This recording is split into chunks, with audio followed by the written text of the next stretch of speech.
Hello, and thank you for tuning in.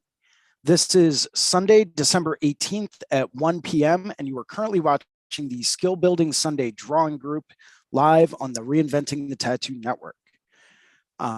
If this is working for you, please let us know in the comments and in the chats, and please tag a friend who loves tattoos. Maybe it's an enthusiast, or maybe it's someone looking to break into the tattoo industry. Please tag everyone that you know. Help us get the word out. We're always looking for new people to join us. And welcome to Guy Aitchison's Reinventing the Tattoo community, where tattooers, apprentices, collectors, and the curious are encouraged to join in these live streams, real-world events, to share and inspire and ultimately create better art and tattoos together. We beam out nearly every day, and with your help have evolved into a quality network of amazing live and on-demand tattoo and art shows that have all been receiving rave reviews. You can find Reinventing the Tattoo in both of the app stores, the Apple App Store and the Google Play Store, as well as our Reinventing the Tattoo YouTube channel, our Reinventing the Tattoo Roku channel, which plays 12 to 15 different shows at any given time, 24 hours a day, 7 days a week, as well as all of the major podcast directories such as Apple and Spotify. No matter where you are watching live or on demand, you can always get the latest and greatest information, as well as a full event schedule, all available at www.reinventingthetattoo.com. You can try it out for free.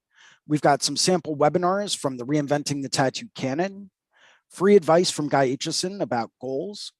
We have a comprehensive tattoo history course from Jay Brown, all available for free at www.reinventingthetattoo.com. You can also find an event schedule with a full weekly and special event live stream calendar. We also have access to the Reinventing 24/7 channel, which is much like our Roku channel, only it's web-based, so you can watch it anywhere at any time. We also offer a number of professional development courses from over 20 world-class tattoo artists. Once again, if this is working for you, please let us know in the comments and in the chats, and please tag a friend who loves tattoos.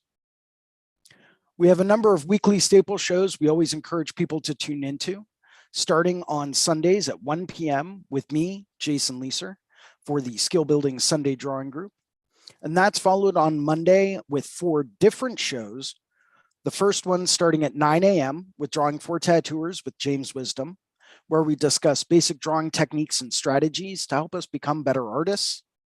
That's followed at 11 a.m. on Monday with the Tattoo Weekly Show, hosted by Lauren Gregory, Jake Meeks, and Gabe Ripley. That's followed at 5 p.m. on Mondays with Let's Talk About Feelings with Robbie Ripple. And capping off Monday night at 9 p.m., we have a subscribers exclusive drawing group for Reinventing the Tattoo subscribers. That's hosted by Sandy McAndrew and Guy Aitchison. That's all followed on Tuesdays at 10 a.m.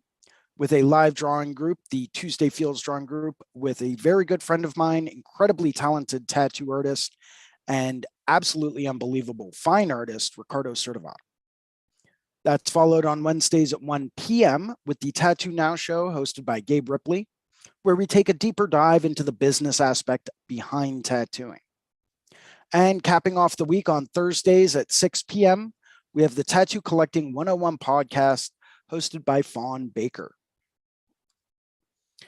I would like to go through and take a quick second to thank some of our sponsors and some of the people that make these shows happen, starting off with worldtattooevents.com, the largest, most comprehensive resource for tattoo events worldwide. As we know, living in this post-pandemic era, we have certain tattoo events that are still getting rescheduled and still getting postponed and moved around. So for the latest and greatest, most up-to-date convention information or tattoo show information coming to a city or town near you, or one that maybe you want to visit, take a look at worldtattooevents.com. D-Lies Pro, also known as Dermalize in the rest of the world, protect your art. If you're still using plastic wrap to wrap your tattoos after they're done, it's probably time to step your game up. DLize Pro was designed and developed by wound care specialists specifically designed to help heal tattoos. Take a look at DLize Pro for the latest and greatest tattoo healing technology available worldwide. TattooNow.com, technology for tattooers, the leading edge in professional development, management, and digital tools for tattooers of all levels.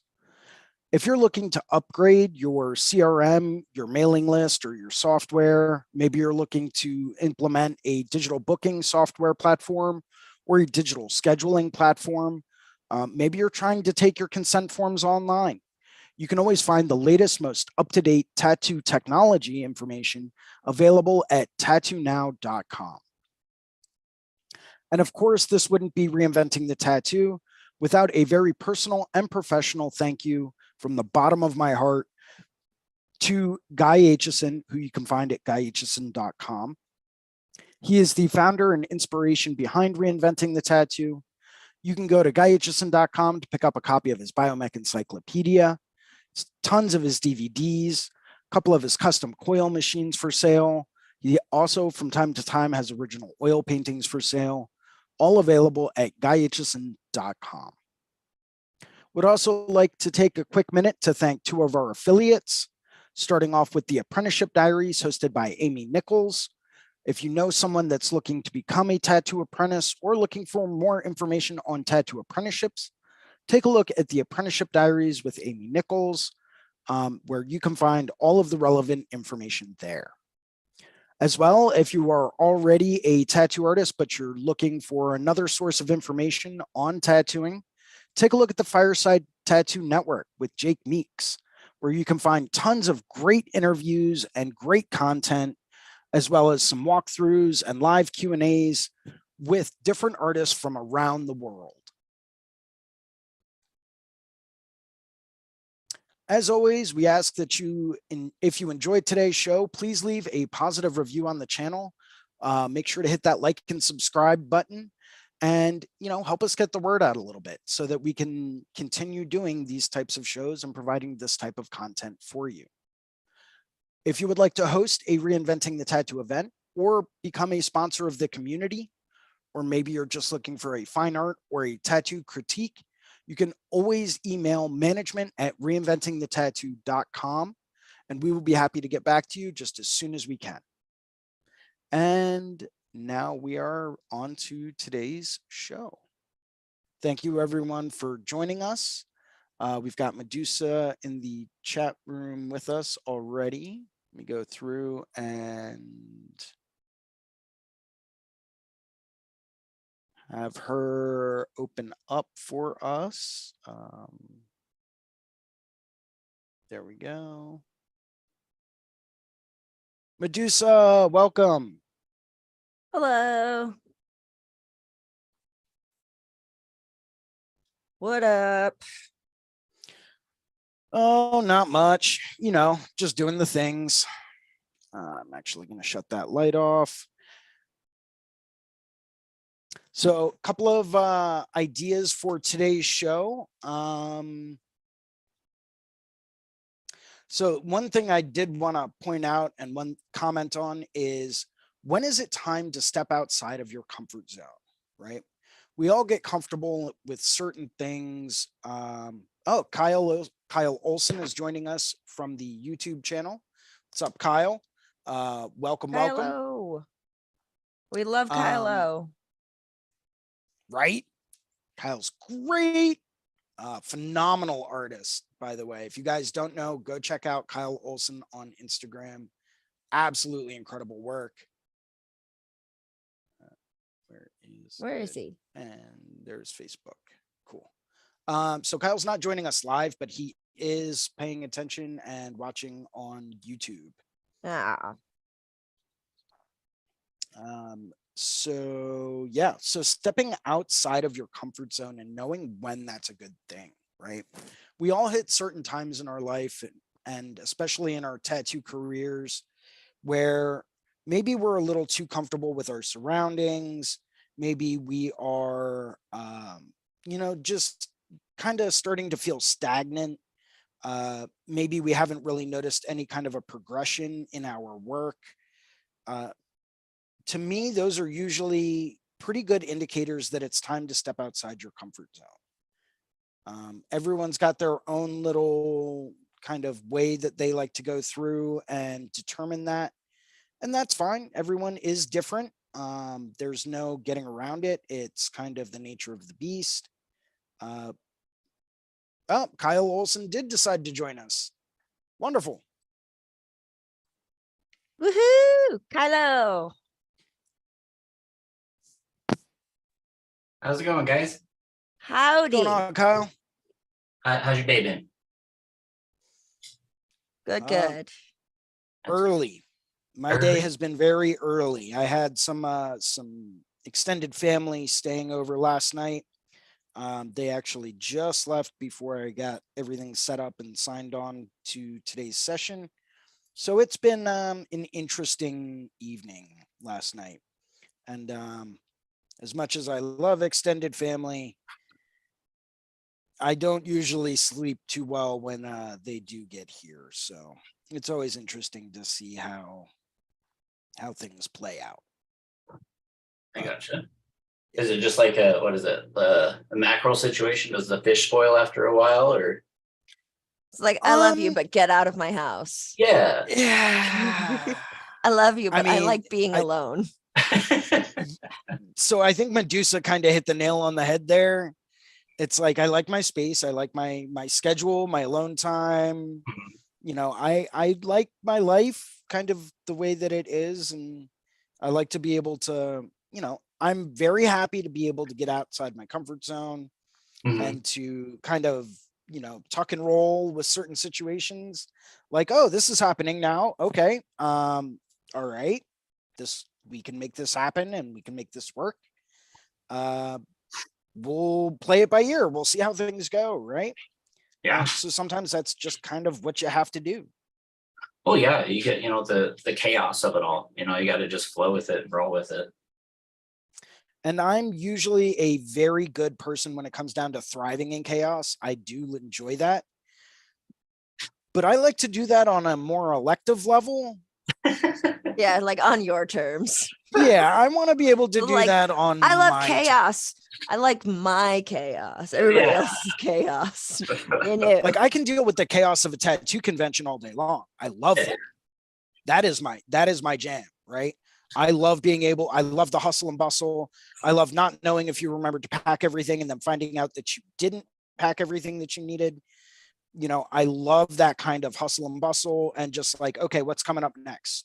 Oh, now I have to do something like this. Okay, cool. Let me get everything together and I'll bust everything out real quick. And you know what? I'll make it work. Right. I love that. I could make a tattoo convention drinking game about like take one shot if you need to start. Take a shot if you have to start looking for a massage table. Take a shot if you brought all of your supplies but no power cords, you know. Take a shot if you forgot your banner or somebody forgot their banner. You schmammer to the point. How about you remembered everything, but you forgot your gloves? Those are kind of critical. True, but I don't typically pack gloves because I always buy them at the convention or like.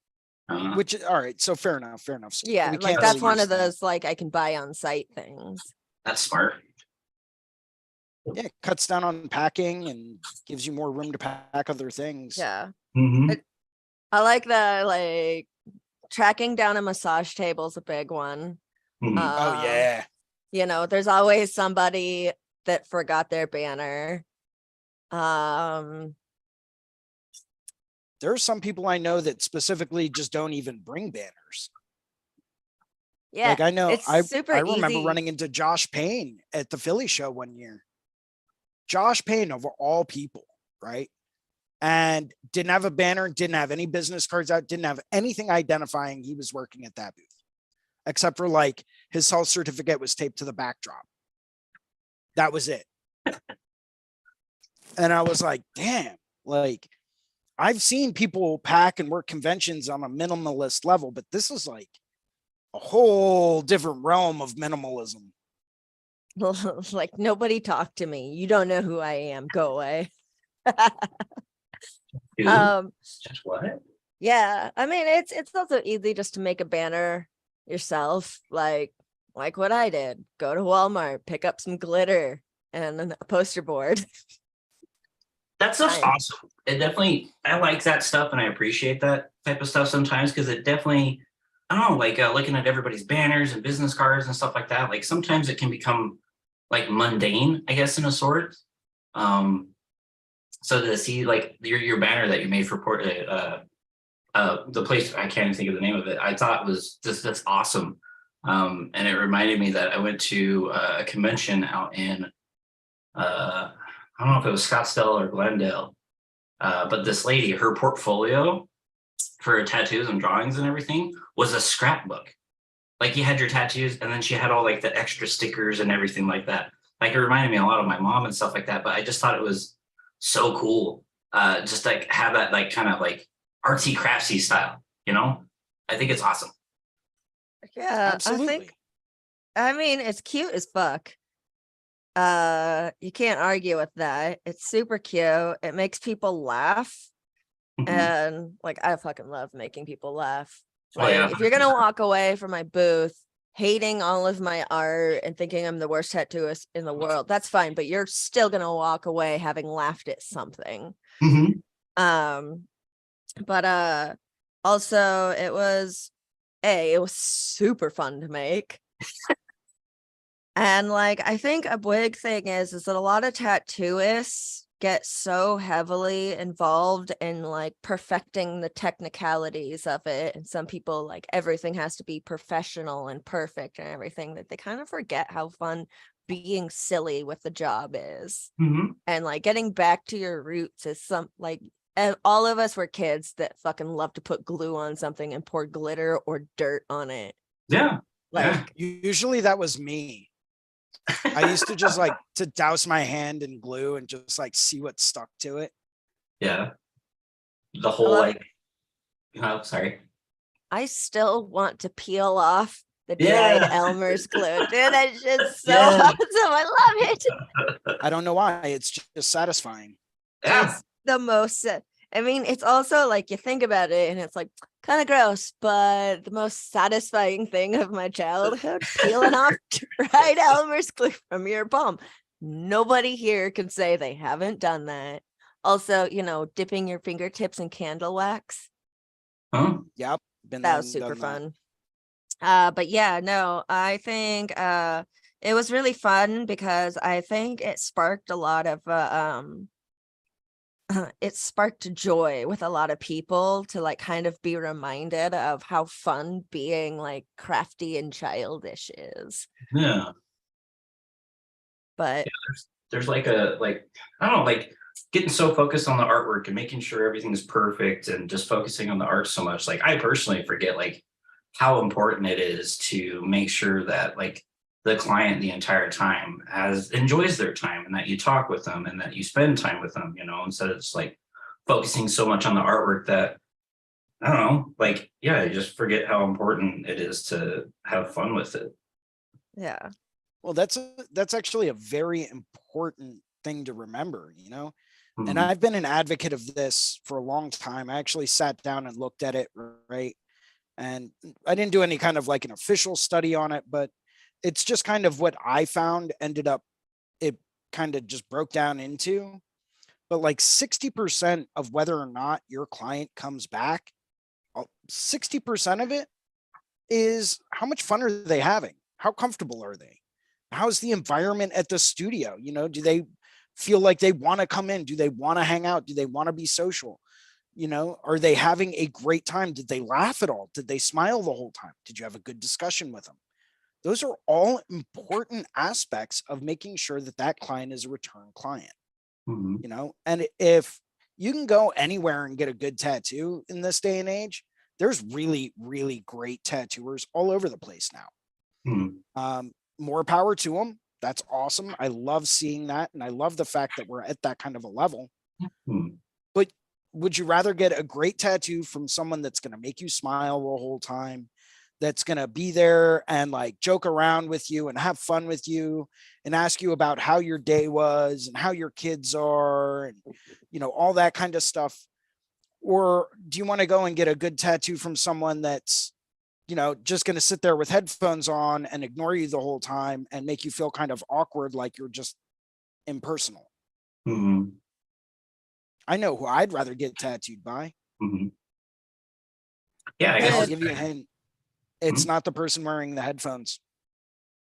Yeah, dude, it's like, well, also it's not even thinking about whether or not they're going to be a return client, but I mean, yes, that's really important to plan ahead for, but just think about it this way. You're spending hours with this person, probably multiple sessions. If you're doing large pieces and they're going to be like coming back to finish even like one piece with you, why not make it enjoyable? Like, do you want to sit through in awkward silence with somebody for that long? I mean, that sucks. Mm-hmm. Like, for both of you, have a good time. I Yeah. also I've always prided myself on my sense of humor. If I have self-esteem for anything, I have self-esteem in my humor department. I love to make my clients laugh because it also distracts them from the fact that I'm tattooing them. Mm-hmm. So they're not thinking about that too much. It just sucks if they like start giggling and it moves their body. Yes. Yeah. So sometimes my sessions, a tattoo that should only take like a small little banger that only takes like 2 hours or something will take like maybe almost 3, because there's a couple of times where we're enjoying ourselves so much that we can't actually tattoo because we're either laughing too hard or need to take a second to like collect ourselves.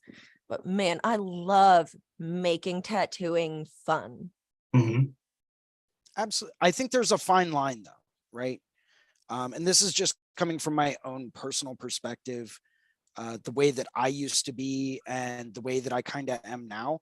I think there's a very fine line, because especially if you're working at like a busy walk-in studio and you're not appointment only and you're not booked out for months on end, time is money, right? So the amount of time that you spend working on one client, or the amount of time that you spend, you know, with one client in the chair, that's time that you could be getting in other clients, you know, especially if you work at a walk-in studio. So I think there's a fine line there if you work at a walk-in place where, you know, okay, maybe there's a little bit of that in the beginning and towards the end when you're wrapping everything up. But I've always found that I move far faster and far more efficiently when I'm tattooing if I'm a bit more quiet. Like, I'll answer questions and I'll joke around a little bit and I'll laugh, but sometimes I just want to be quiet because I'm really trying to focus on what it is I'm doing. Not that I'm trying to be antisocial or not personable or anything. I'm just really trying to do the best tattoo I can possibly do. And sometimes that involves me, you know, being a bit more on the quiet side. It stinks, but, you know, it's like, if they are coming back multiple times for, you know, bigger pieces, that's fine. Build that relationship over time. You know, but if you're working on one shot, quick little bangers, knock it out.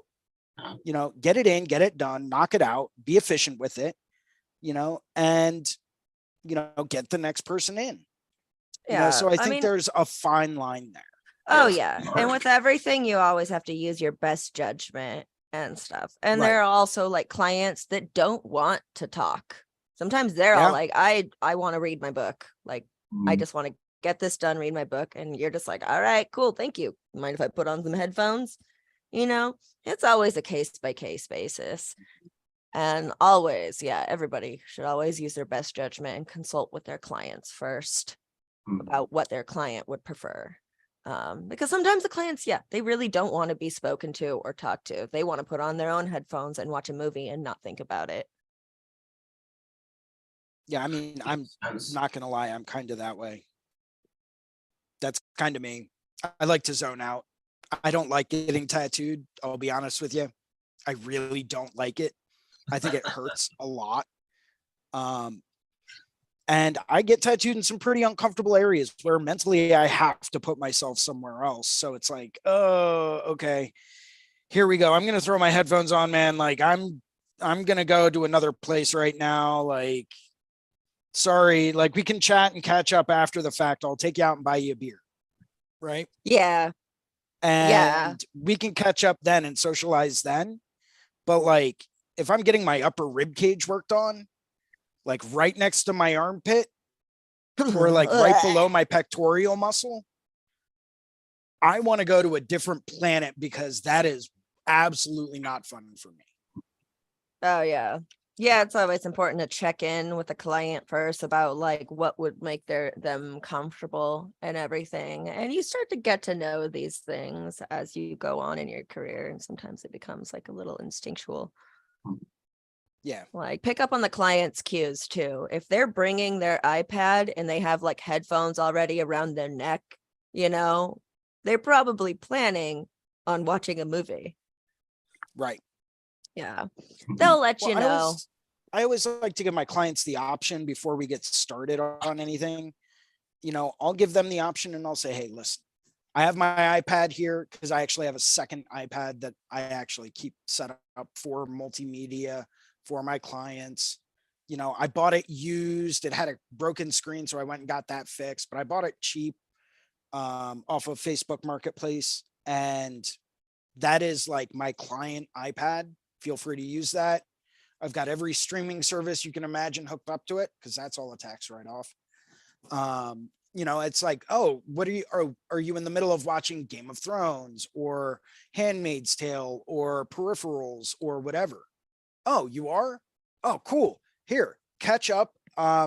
Here's some noise canceling headphones that I picked up on sale on Amazon for $30 that are active noise canceling. So it like blocks out a lot of the sound.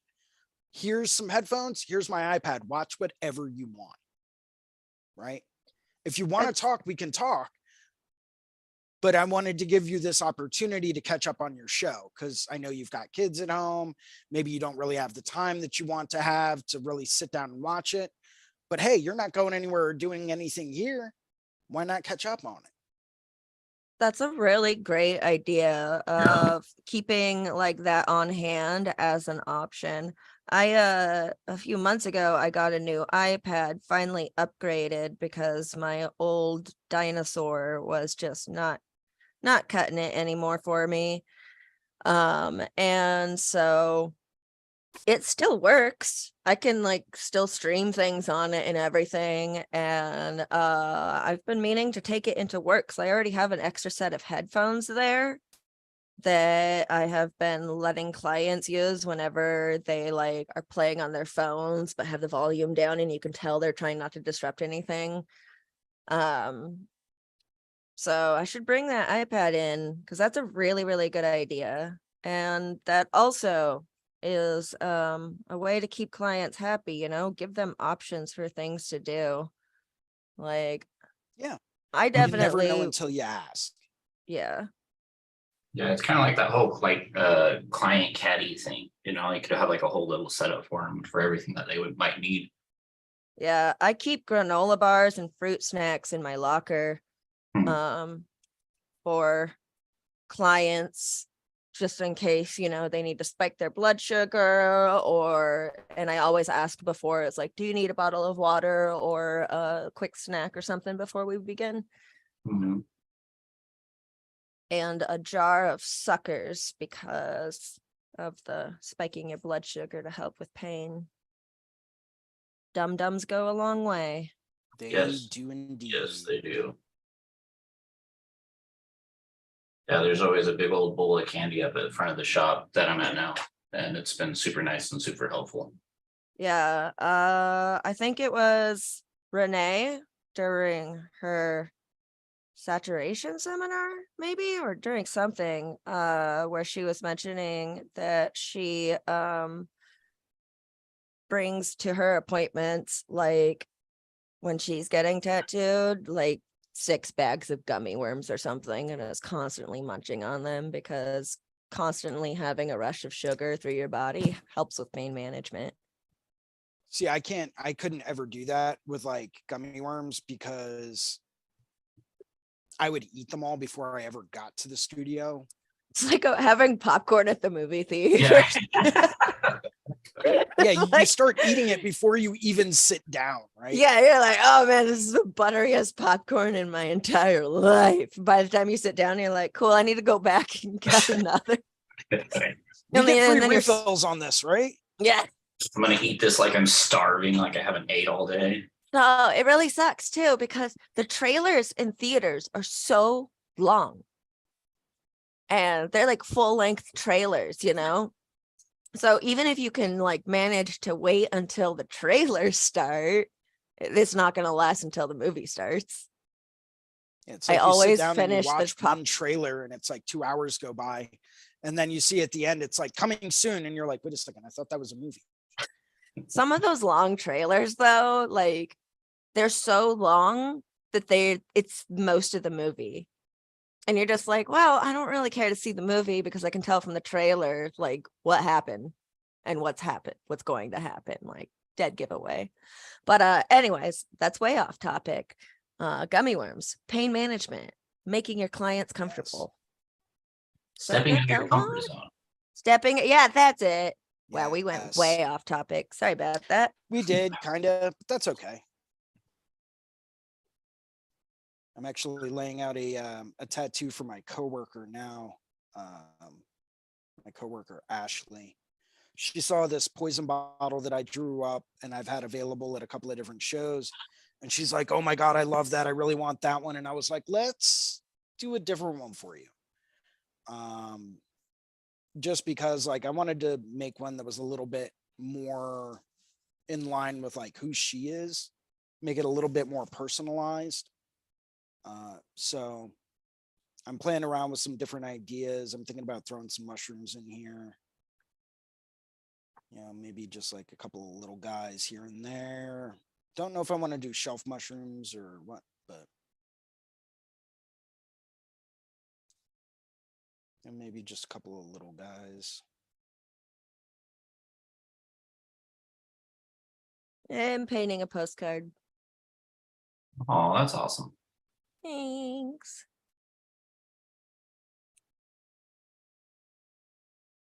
Yeah, I'm actually really super amped to go to Philly this year. Should be a great time. The Philly Villain Arts Convention. Yes. The more I hear about it, the more terrifying it sounds.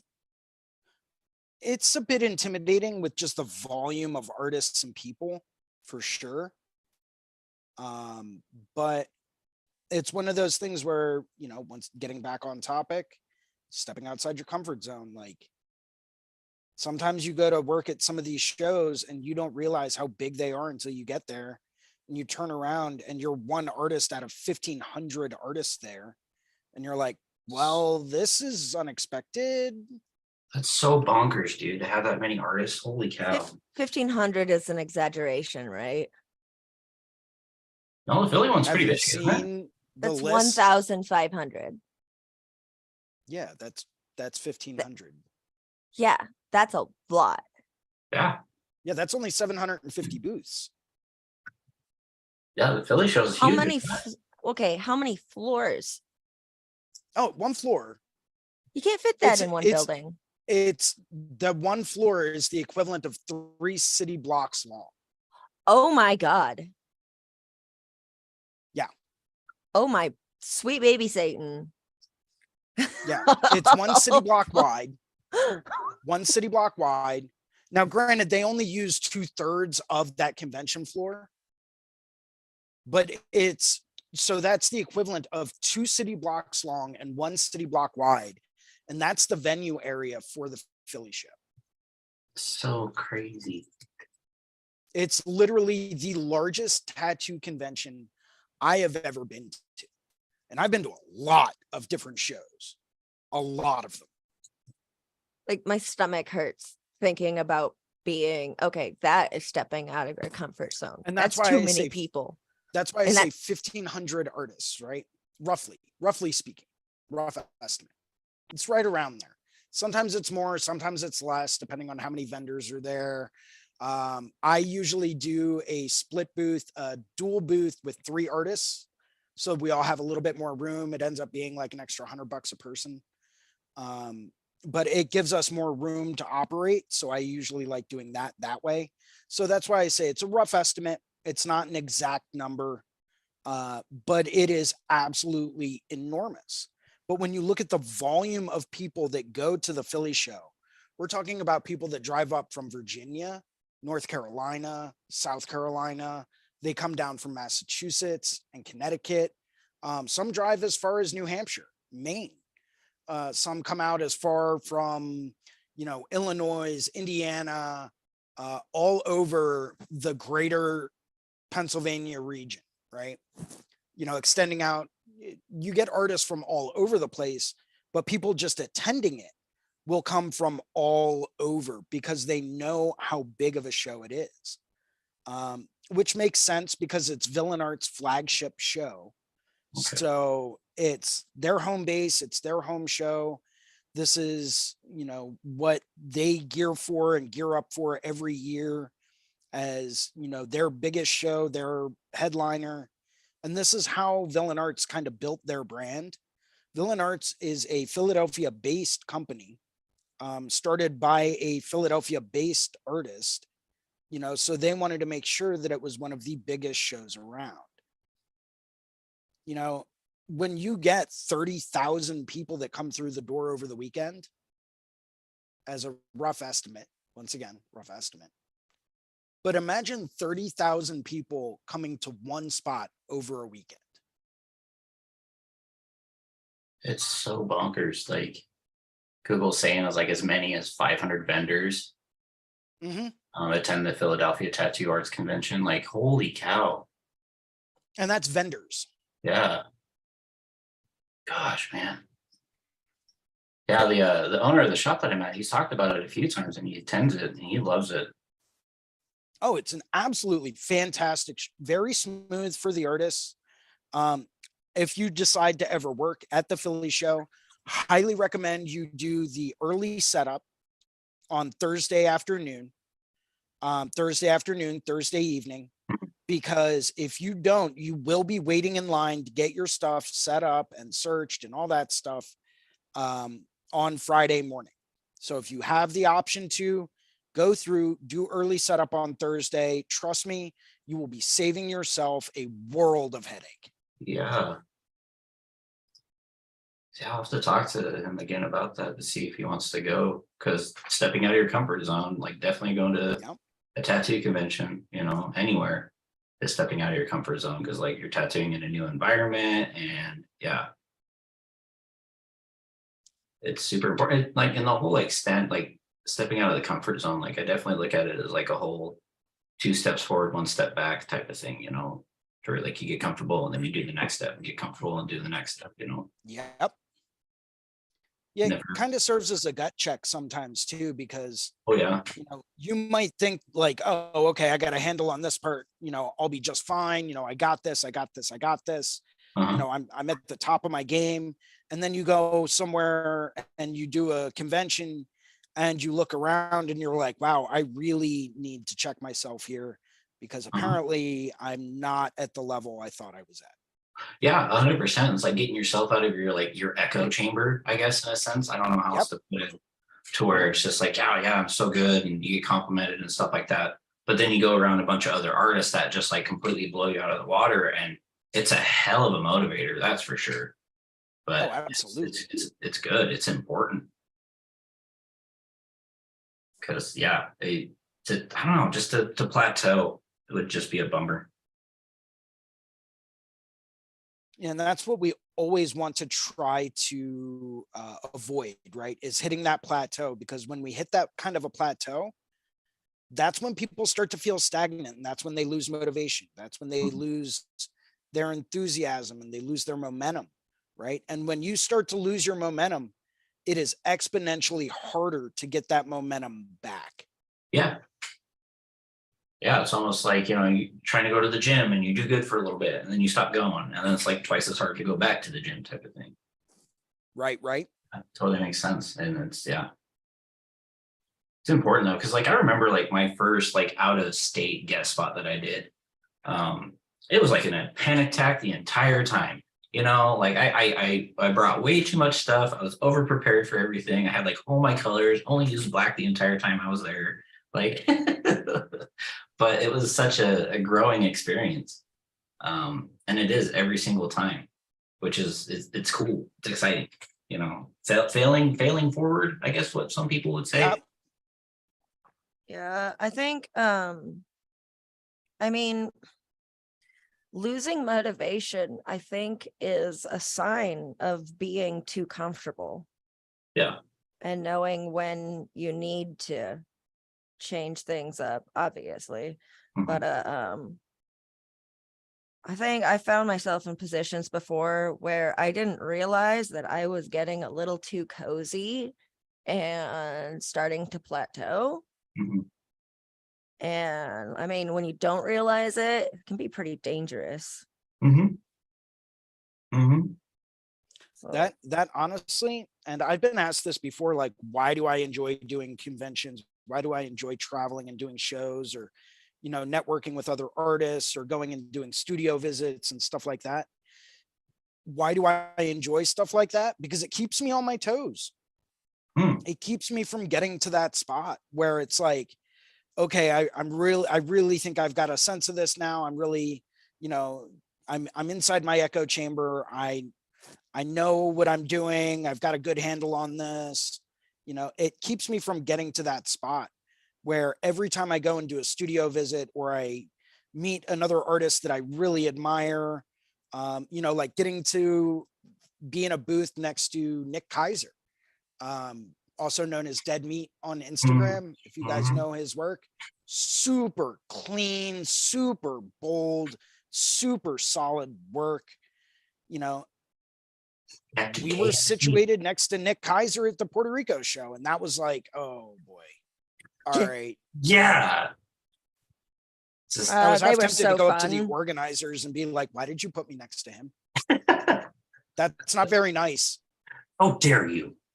He's so fun and so nice, though. Yeah. Such a great human being. Cool. Yeah. Just like not a cocky asshole. Cool. There was nobody there that was a cocky asshole in my experience. Nobody I talked to, which is a great sign. Yeah, ego's overrated. It's lonely. Yeah. It is, because where do you go from there, right? Oh, yeah. Okay, you're the greatest. Yeah, okay. Congratulations. Guess what? You're now one of those people I don't want to know. Yeah. 100%. It's like the whole, I don't know if I heard it from this show or whatever, but it's like, don't be the smartest person in the room, be in the room full of smart people type of thing. Correct. I guess it can correlate. It's where it's just like, you don't know everything. You never will know everything. So why act like you do? Well, that's another thing about like realizing if you're too comfortable somewhere, it could be maybe you need to go to a more challenging environment when you are the smartest person in the room. Yeah. I mean, like you can also without ego aside, sometimes you really just look around and you're like, I've learned all I can here and I can't climb anymore in my own journey if I don't change up my environment. 100%. Yeah, because like when I was back in Idaho Falls, I could definitely agree. That's how it was with me. I got way too comfortable there. And then this big move and everything that I've experienced, it's just, it's lit a whole new fire underneath my butt.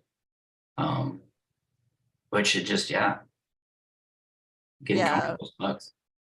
I am in the process of trying to change the direction that my career is going in right now, because I want to open up more doors where I can learn more and constantly be kind of on the edge of my seat in new environments, so that I don't really have a chance to get too comfortable. Because I think that'll help me, it'll force me to grow more. So like I want to travel more and guest spot more, that's one way to keep on the edge of your toes. Also, it opens up a range of people I can learn from and gain more experiences quicker. Rather than just staying in one place all the time with the same people, with the same information.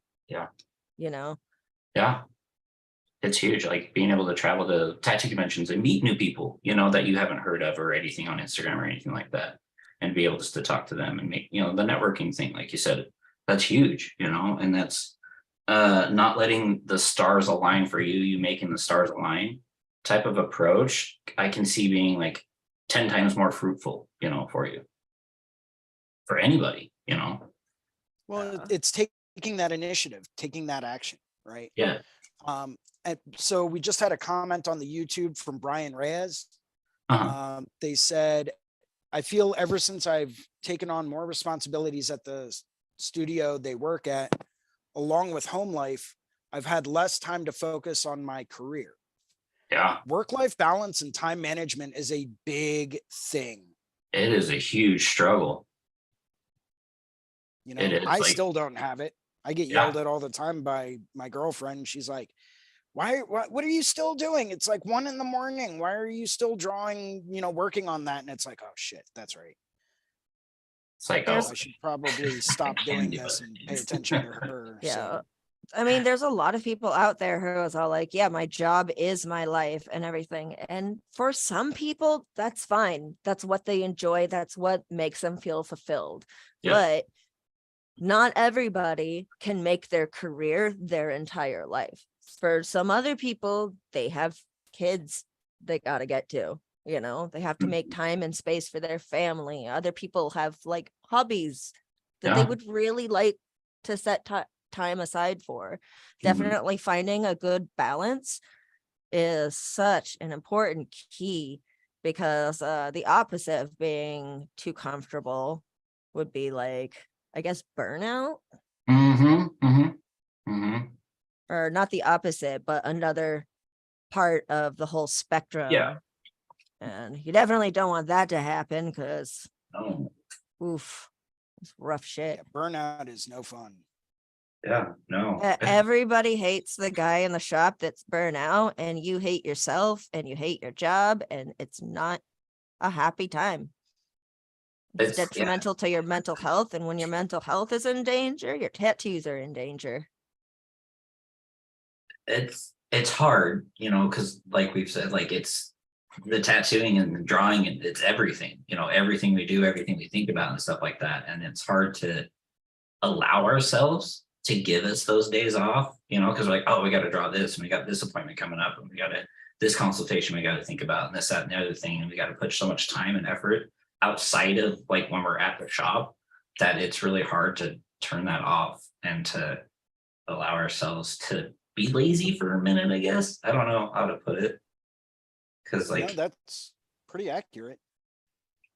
Yeah, it's like that work home life balance is so hard when work's at home too, work's at when you go out and about, and if you run into somebody, you talk about tattoos there, and it's just work is. God, don't ever say you're a tattooist at the bar. No, that's a big no. No, I I don't do that. I mean, it's one thing if you went to the bar with the objective to talk about work and to try to reel in drunk clients who might not remember that they scheduled with you. Most of them won't. Yeah, most of them won't. Don't do it. No. Never do it. Whatever, fucking talk about being a tattoo artist at the bar. I'm an accountant. I specifically stopped going to bars for that reason, Like I don't drink anymore, but I sometimes go to bars, to meet up with a friend. I'll have a CBD soda or a soda water or whatever, but nope. When I'm at a bar, I am a fucking accountant. If you want to ask me about my job, let's talk about math. You want to talk about math? No? Okay, cool. Right. Conversations ended. Nobody's ever going to talk to me about what I do. And it's, because like, I don't, don't drink or anything either. And then when you go out to the bar, it's like, it would just become nonsense after a while talking to some people, and they would have like these big grandiose projects, and you're just like, cool, you're not going to remember any of this tomorrow. And it just So I used to be that artist out at a bar trying to, pick up clients and stuff like that early on in my career. And what I found was if someone would start talking to me about a big elaborate project, like, oh, I want to get my back done, I want to get this half sleeve, whatever. It's like, cool, yeah, dude, I will put you in the book right now.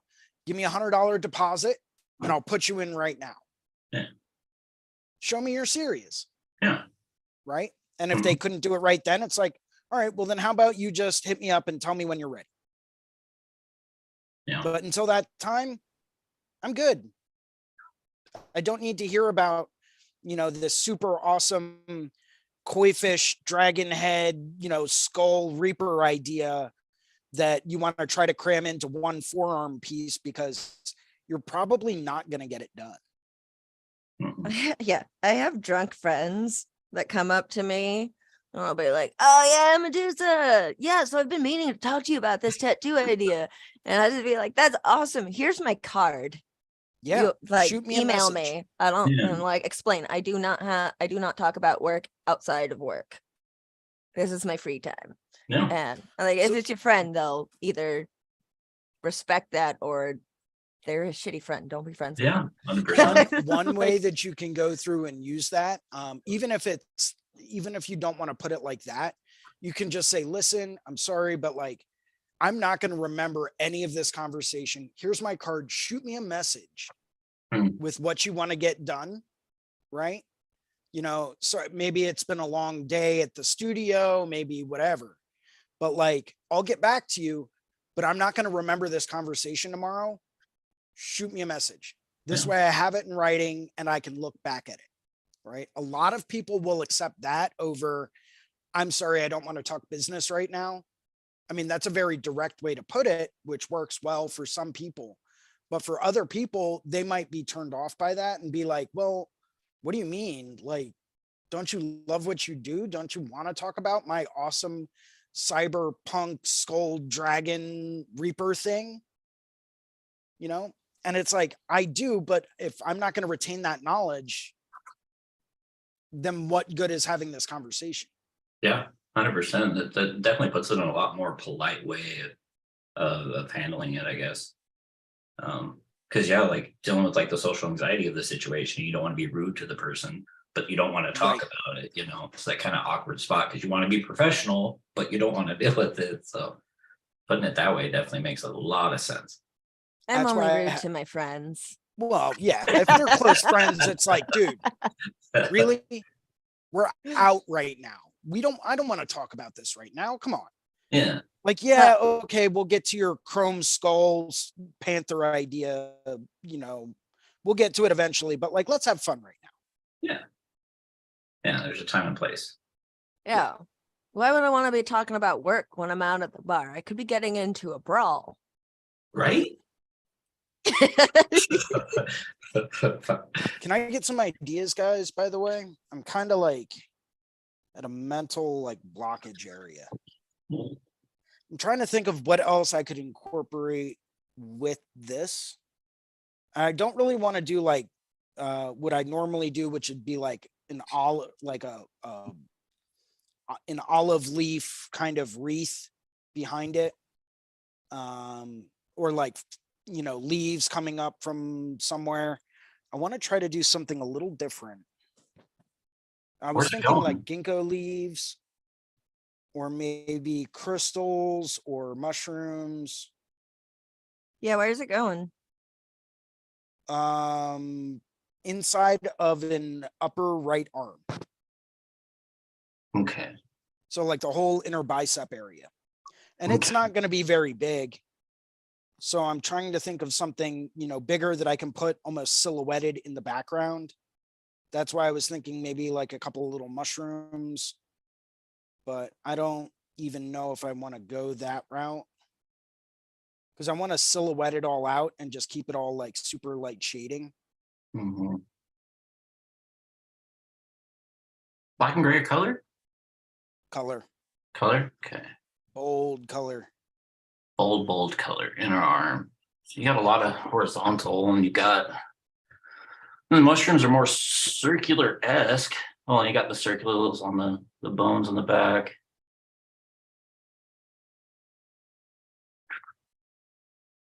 Maybe tuck a little guy back there. Maybe have like one more kind of coming up that's open.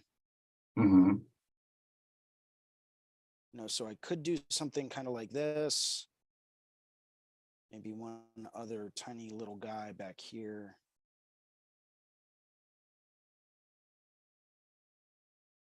Do you feel like if you were to add like in that section below, in between like the bones, do you think if you added anything there, it would become too cluttered? Well, so that was my other thing. Do I want to offset it and maybe do like mushrooms up here, right? Yeah, because I like that. Maybe do like, maybe not symmetrical.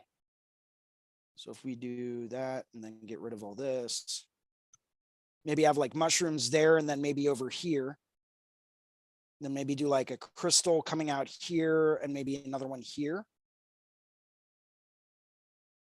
I don't know, because I feel like, well, depending on like the shape of the crystals, do you feel like that might just become like, I think it would similar make to it the too bone? static and angular. Yeah. Yeah. So I really like that, like, because everything's symmetrical and then the mushrooms and everything like that. I really like that. That framework looks awesome. That's why I was asking if like you put anything below, if it would just become too cluttered. I mean, so if I was going to go with the whole mushroom idea, Uh-huh.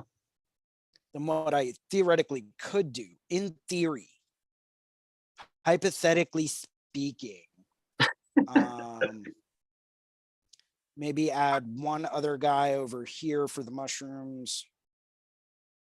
Right. I mean, I could always do some like shelf mushrooms. Those are always fun.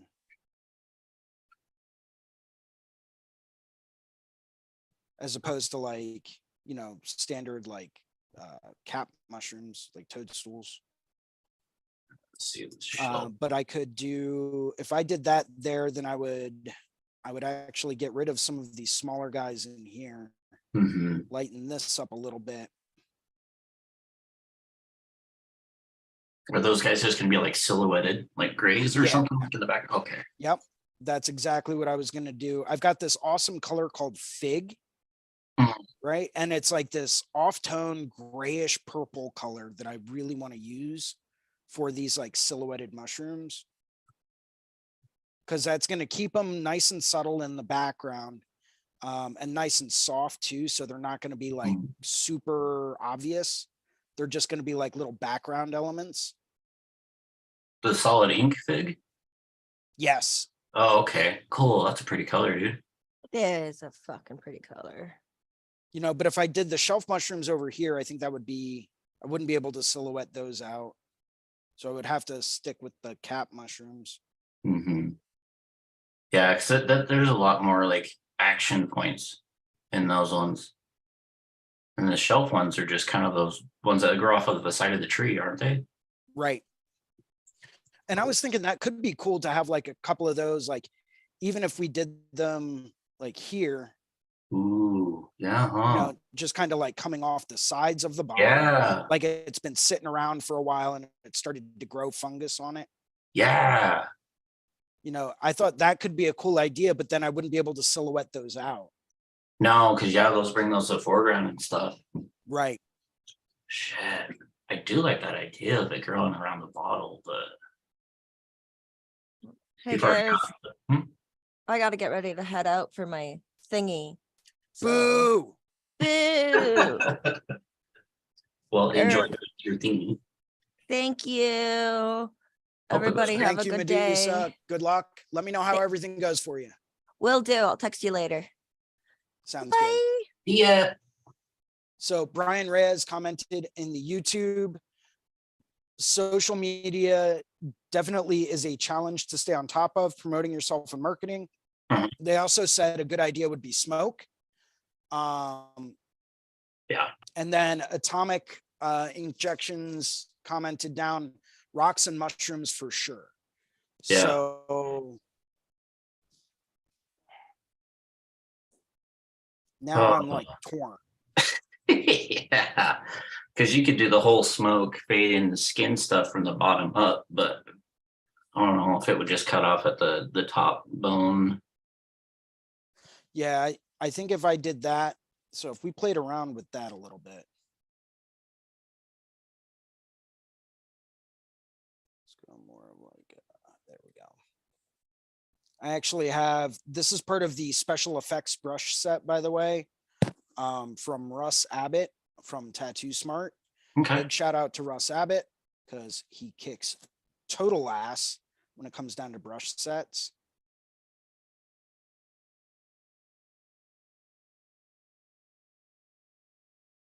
So we could do something like that. That could be cool. Maybe make some of these bit bigger. Would you just do that all like skin tone and then just do like a gray behind it? No, I'd actually take that same color fig I was talking about if I was going to do the smoke. Yeah. And I would wash that out. So I'd do like 3/4 of a cap of that, of the color, and then fill the rest up with a little bit of distilled water to thin it out. Oh, okay. And then that way it would give me almost like a washy kind of color to keep it super subtle.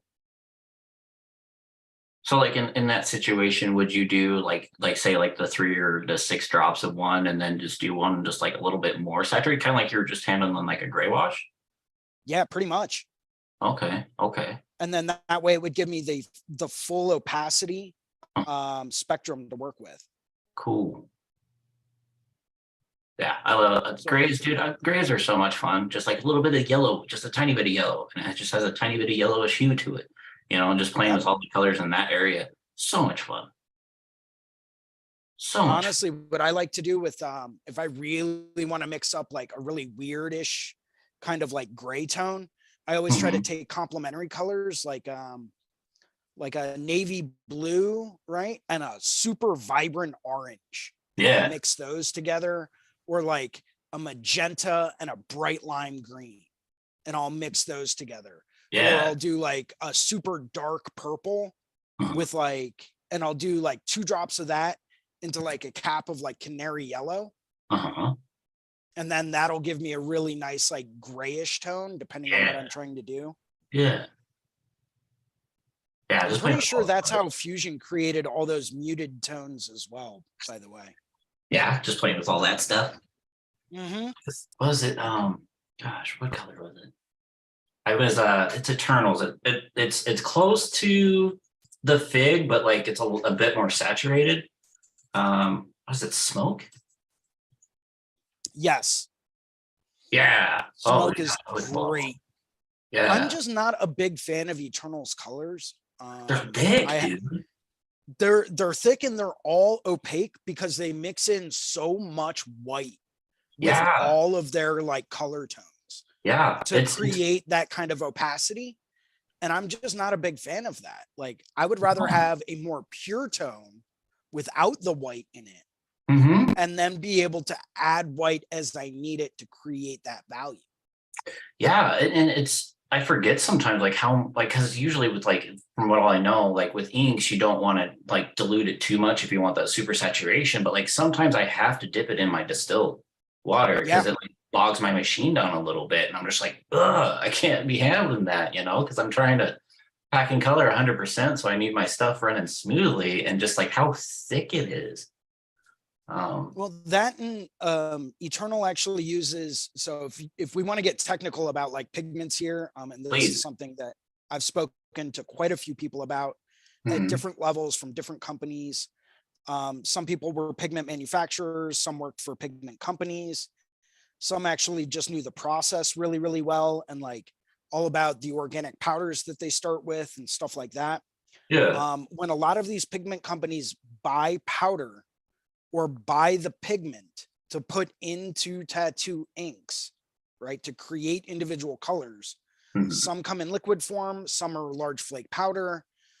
Those that come in a liquid form can come in like many different types of dispersion, right? Okay. One is a water dispersion, which is where you get more of the large flake powder. The other is an acrylic dispersion. And the way that you can tell is if you take a little bit of tattoo ink from a bottle, Okay. Drop it down onto a piece of like plain white paper or a hard non-porous surface, like a piece of glass. Let it dry. Okay. If it's hard and crusty and you can't really move, you have to like scrape it off. There's a pretty good chance that's an acrylic dispersion. Right? Okay. And I'm trying to move away from anything acrylic based. So I'm looking at more companies like Solid Ink, Raw Pigments. There are a few others that are a bit more water-based, which I'm really liking, like Dermaglow. Companies like that I'm really attracted to, just because I am trying to move away from that acrylic dispersion. Yeah. And it's tough to find sometimes, but Yeah. I find that those pack in and saturate way faster than a lot of other colors. Yeah. And they also have a better vibrancy over time. A lot of them are a lot more light fast, as opposed to, some other pigments from other major companies that might not be light fast. Look at Eternal's Orange, right? Yeah. Yeah. Eternal's Orange will fade fast as hell. Yeah. It's almost kind of pointless to put it in because it's not going to be there in a few years. So it's, just looking at stuff like that, I've started to gravitate more towards more light, fast pigments and more water-based dispersions as opposed to anything else. It's just super nice to not have to stress about that. And then like having enough ink, gosh, what am I thinking of? Just having that reservoir, I guess, of ink right there to where it's gonna saturate the skin to where you don't have to worry about your ink flow, because your stuff's a little bit thicker, which should make it easier for it to go into the skin. Because if you have ample amount of ink, Well, it's not just that, but think about this, right? Say you're using a rotary machine, and I don't know what kind of machines you're using, but say you're using a rotary machine based off of an electric motor, right? And this is another reason why I'm moving more towards like aqueous based as opposed to acrylic based pigments. Okay. You have that super, super thick acrylic based pigment, right? Yeah. As you're dipping through, say you like to do what I call dirty dipping, right? Where you dip from color to get that kind of like a color blend, right? Mm-hmm. So you can get those super smooth gradients in there. Yeah. As you're doing that, part of that pigment is drying inside the tip of that cartridge. Yeah. Right. Mm-hmm. When that pigment dries inside the tip of the cartridge, that creates more resistance, creates more friction for those needles to slide forward. That resistance and that friction equates to more motor wear and tear because that motor now has to push even harder to get the same kind of impact to create that full turn cycle. Okay. So now you're looking at more wear and tear on your machine, which equates to a shorter lifespan of the motor in that machine. Okay. That makes I don't know about you. I don't want to have to buy a $1,200 machine every year because I'm burning that motor out so quickly that, maybe I'll get 3 years out of it, maybe. Yeah. Before I start to notice a decrease in performance. I don't want to have to go through and buy a $1,200 machine every 3 years. No. So I look at things like that as far as like lifespan of my equipment, because when you buy a machine and you really like it and you learn how to use it for everything you could ever possibly imagine, you want to continue using that because it's familiar and it does the job that you want it to do. Yeah. And you're not going to have any issues with it. Yeah. Right. So we want to maintain those machines. It's like having a car, right? You want to change the oil in your car. You want to make sure that, if you have the option to, you don't put too many miles on it, because that equates to wear and tear. Yeah. Take it in to get service, take it in to get maintenance, make sure that car keeps running and it will last you a good while before things really start to break down on it. Yeah. People out there that don't, granted, if people wanted to start sending me machines for free, I'd beat the hell out of them. Yeah. I wouldn't care. I'd be like, yeah, whatever. They'll send me a new one. Yeah.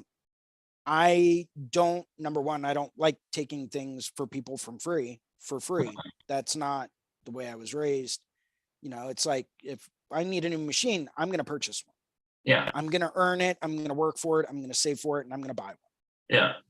Even if it was like your That's friend running the company, you want to support your friend, you know, and like exactly, don't expect shit for free.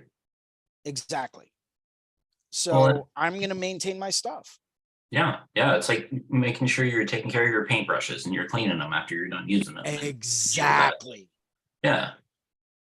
Yeah. It's And super. I've ruined very expensive paintbrushes before from pure negligence. Yeah. I do not, when you have to throw away a single paintbrush that you spent $50 on, Yeah. and you have to trash it because you forgot to rinse it and then wash it and clean it properly, and you come back to use it the next time and every bristle is super stiff and like none of the bristles really flex, and you have to like try to work the bristles to be like, can I get one more use out of this? Right. I don't want to have to do that to my machines. Yeah, you can't drive the car on the flat tire. Yeah, exactly. Yeah. Well, and so like the Oculus inks. I don't know if I'm pronouncing that right, but yeah. Which ones are those? Because like the raw is the acrylic free. Correct. That one's an aqueous dispersion. Solid ink is an acrylic dispersion. Okay. There's a company out of Canada called Good Guys Supply. Yeah. They have good colors. Those are water-based dispersion. Dermaglow is water-based. There are a couple other brands out there that I know for sure are water-based. Waverly is a water-based large flake powder. It's not an acrylic. Okay. There were, I forget, there was one other one. I know, I'm pretty sure Starbright's water-based as well. I could be wrong, but I'm pretty sure it is. Okay. Dude, tattooing is so freaking cool. I know, right? There's so much to it. It's so awesome. And there's so much to it that a lot of people don't ever acknowledge, right? They're like, oh, I use this because this is just what I was told you always use, and it works. Yeah. Yeah. And it's like, oh gosh, what is it? The comfortability, stepping out of your comfort zone is like also trying different things and how much you can learn from it. Cause like, gosh, if I was afraid, I'd still be running like a coastal coil machine from Papillon Supply. Like, oh God. Yeah. Yeah, there's like stuff like that. Because it's as long as it's like trusted source, you know, not just random stuff from like eBay or anything like that. Why not? Why not experiment with it a little bit, you know, and safe, controlled, you know, like on friends and stuff like that, or yourself or anything like that. Like not then try something absolutely new and then, you know, paying client, but like it's important to try out different machines and see how they run and how they work. And like if they match your hand speed better than this, that, and the other thing. Because like right now, I'm running a Cheyenne Sol Nova, and how often that hits compared to I also run the Bishop Liner and how often that hits. You know, like I like how more often the Bishop Liner hits. I still want to try the Packard to see if that hits similar. I'm getting off topic, but yeah, trying new things. So I run a multitude of different machines depending on what it is I'm doing, what the skin type is, and all types of stuff. Yeah. I've got a 4mm stroke EXO or Flux because they're basically the same thing. I've got a Cheyenne Sol Nova 3.5, which I absolutely love. Yeah, that is like my favorite go-to machine for everything right now. It does the job with minimal skin trauma. It's got plenty of power to push bigger mags if I need to push a bigger mag. It's got everything I need and then some. I also have a Cheyenne Sol Nova, like the wired one. I've got a Cheyenne Solterra. I've got Injecta. I've got a couple of Zions. I've got, you know, all types of machines from all over the place. I'm kind of a machine whore. So how could you I'll not? do almost anything to try a new machine. Yeah. I'm like, ooh, that one's new. I want one of those. Right.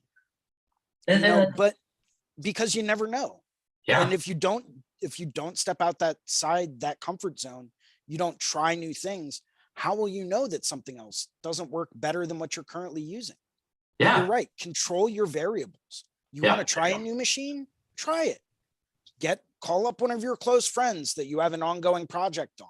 Yeah. Have them come over and be like, listen, I'm going to tattoo you at a reduced rate because I got a new machine and I need to find out if it's going to be able to do what I want it to do. Yeah. Still get paid for your time and whatnot in, a respective way. Yeah. Because they should want to support you either way because they are your friends. It's a compromise, a give and take. Exactly. But have your standard machine set up, right? Yeah. Have that one set up as a just in case. Okay. Just in case this really isn't a good machine. Maybe it's just, then again, it could be just the fact that it's new and that you haven't used it before, which is fine. And that makes sense. Yeah. But give it an honest try. Don't pick up your go-to trusty machine unless you've really put in the time to try to really use that new machine for everything. Yeah. One of my mentors in the tattoo industry, guy by the name of Jason Tapper, who passed away many years ago, which is a shame. This dude, I went through like a 1.5 year apprenticeship with this guy to learn about tattoo machines, right? Frame geometry, materials, coils, you name it. I learned it from this guy. And it was mind blowing. Yeah. And I kept talking to him about well, what about this machine? Is this a good machine? Is that a good machine? He's like, they're all good machines. You need to know how to use them. The machine is not going to make the tattoo. The machine is just a tool. It's whether or not you know how to utilize that tool in the appropriate and proper way. That is what's going to determine how the tattoo comes out. Yeah. And I'm like, okay, but how do I know if this is the machine for me? How do I know if this is one that is really going to be able to deliver what I need it to deliver? He's like, use it for 1,000 hours. Put 1,000 hours on that machine. Yeah. Then you can make the decision on whether or not it's a good machine and if it does what you want it to do. Yeah. It's just bonkers to think about that. That's kind of how it is. There's quite a bit of trial and error on the way of it. Yeah. Because and everyone's got stuff that they like and stuff that they don't like, and that's it. And I get it. Everyone's got a different thing, but unless you honestly give a good machine a shot, and all new machines coming out in this day and age, you can find people out there that do all types of incredible tattoos using any number of different machines, right? You want to see people out there doing color portraits? Cool. You can find them using a Zion. You can find them using a Flux. You can find them using an Injecta. You can find them using Cheyennes, all different types of Cheyennes, right? Yeah. You can find them doing coil machines, right? Perfect example, Jamie Mahood. If you like black and gray portraiture, Jamie Mahood is the apex of black and gray portraits that I have ever seen. Like, she's up there with Bob Tyrell. She's up there with Shane O'Neill. She's up there with, all of the black and gray greats, right? Fuck yeah. And she's using Carl Hedgepath coil machines. Isn't and she bonkers? does some of the smoothest black and gray portraits you will ever see. Yeah. And she's using coils. So you can go back and forth. You can have a machine that does whatever you need it to do, right? Yeah. And you can see people that use different machines for different things. Yeah. So the question is, are you giving that machine that you're using, that new machine that you just bought, you really want to give it a shot, you really want to see if it can, but maybe you tried it a few times and you're like, well, I don't know if I like this machine. I don't know if it's the machine. I don't know if it's me, but things just aren't working out. So I'm going to go back to old trusty, right? Yeah. Yeah. But until you've put that much time on that machine, can you really sit back and say that? Right. And it's like the whole situation of when you're talking to somebody of like, are you listening to what they're saying or are you just waiting to speak? So it's kind of the same thing with the machine to where it's, are you looking at what it can do or are you expecting it to be doing something else?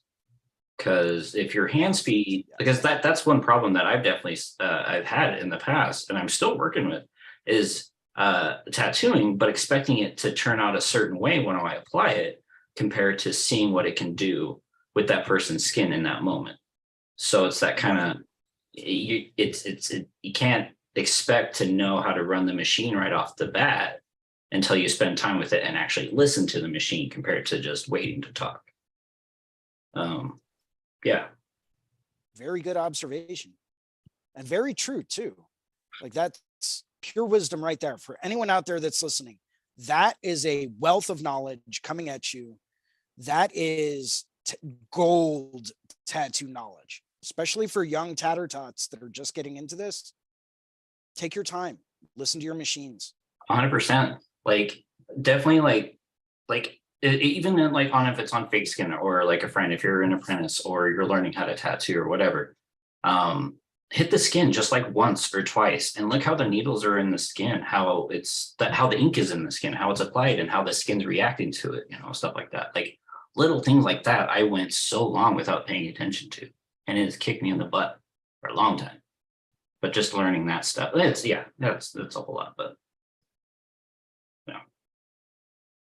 Oh my gosh, dude. Like I'm into this freaking job career, freaking 12 years, and it's like still like day one. You know what I mean?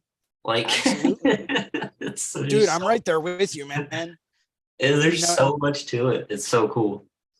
It's crazy too, because every time I get tattooed, it's like I gain another morsel of like valuable knowledge that completely changes the way that I view everything. Right. Yeah. I was just out in Puerto Rico and got my hand blasted by Anthony Tex, right? Who is someone that I've really looked up to. I love their work. You know, I think they're an absolutely unbelievably talented artist.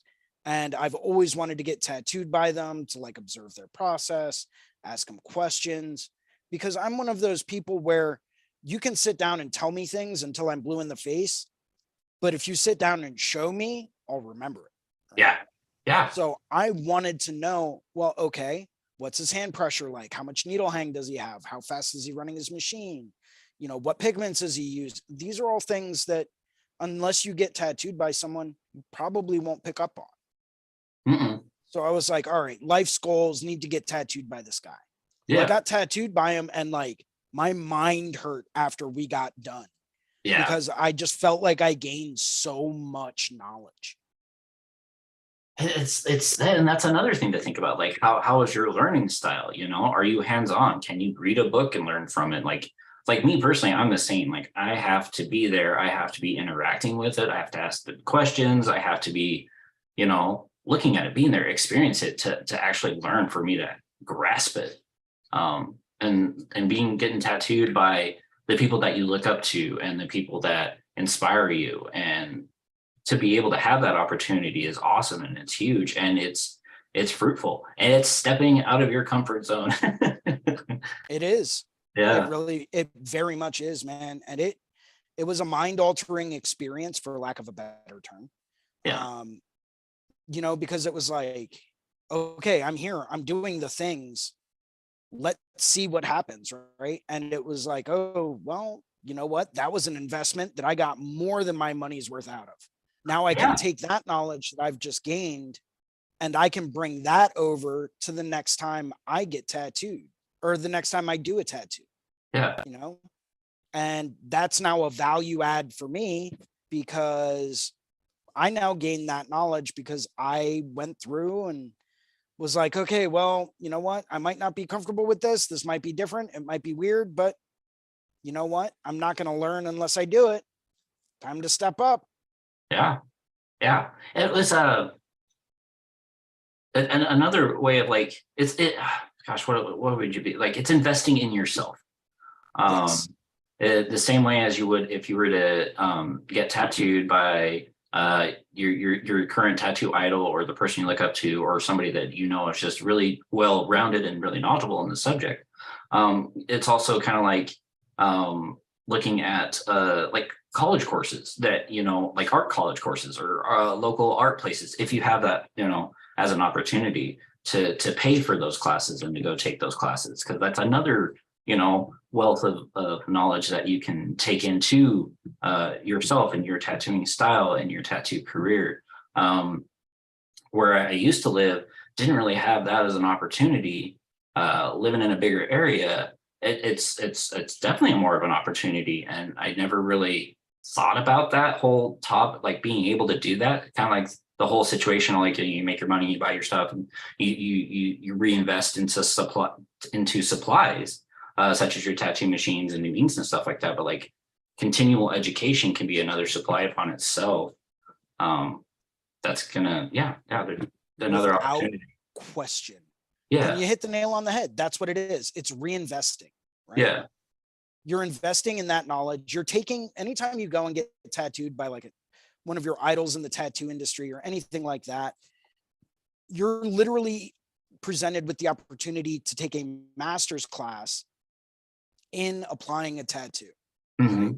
These are guys that, you know, have mastered the art and the skill that it takes to create these beautiful works of art, you know, on human skin. Go and learn. You know, you're presented with that option. Yeah. And from that, you're going to become a better artist. Yeah. So why wouldn't you want to do that? Well, yeah, it's such a fun and cool opportunity. And yeah, sometimes it is hard to look at your own mistakes and stuff that you know, haven't excelled at and stuff like that, but you still have the opportunity to get better, you know, and with investing in yourself, that gives you that boost. I don't know where I'm going, but yeah. No, I know exactly what you're saying, man. It does. It gives you that boost. It gives you that opportunity to say, you know what? I learned a lot from this, and now I can take my stuff to another level. Mm-hmm. Yeah, and pushing yourself out of your comfort zone to where you do and you are able to look at the things that you had your hiccups on and the things that you didn't do as well as you could have, and being able to take these things and take them to the person or whatever source that's going to help you out.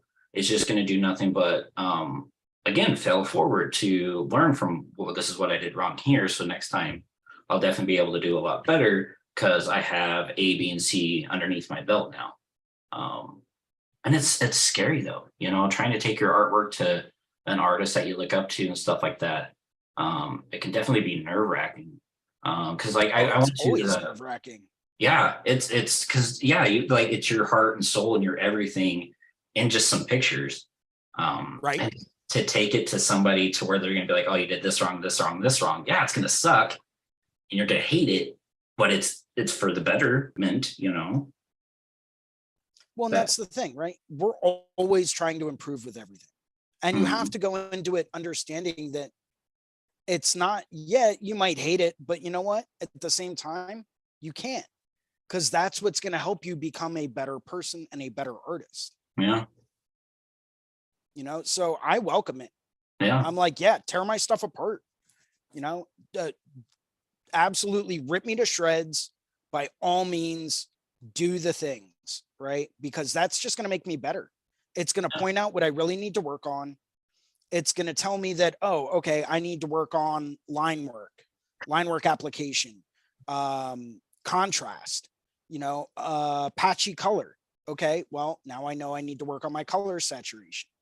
You know, I know that, you know, if maybe color palette, right?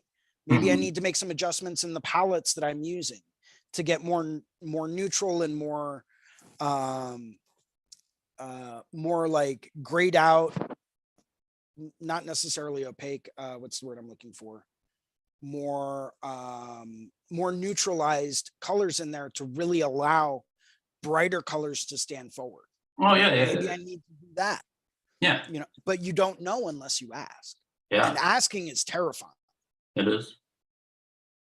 But I guess it's also mindset in that point, because like you're saying, you're welcome in, and I'm like, I hate it because I try so dang hard and it just doesn't seem like it, but I guess that's a mindset thing. But it's important to do that though, to even like that's one thing that I've enjoyed doing, is like asking the other artists in the shop, like when I'm drawing stuff, like, hey, what do you think about this? Does this look like too much, or this, that, and the other thing, like the Medusa drawing that I did. I was going back and forth with all the artists in the shop, and I feel like it turned out 10 times better than what I would have done, because it was just way too much and way too cluttered. But yeah, the growth from seeing other people's perspectives upon the same topic or the same thing, it's really cool. Terrifying at times, but it's awesome and it's helpful. Well, yeah, but that's how we learn, right? As human beings, that's how we learn. Until we can be very confident in what we do. We can go through and we can say, you know what, I really like the way that I did this. I really put my effort into it and I'm really happy with the outcome. But until someone comes over and says, okay, that's great, and I'm happy that you're happy with it, but you probably could have done this better. You probably could have done this in a different way to have a different outcome that would have given you this effect. Without someone else pointing these things out to us, sometimes we don't ever acknowledge it. And sometimes we can't actually absorb that. And we can't see that because we have blinders on, right? And we need a third party outside objective opinion to see this stuff.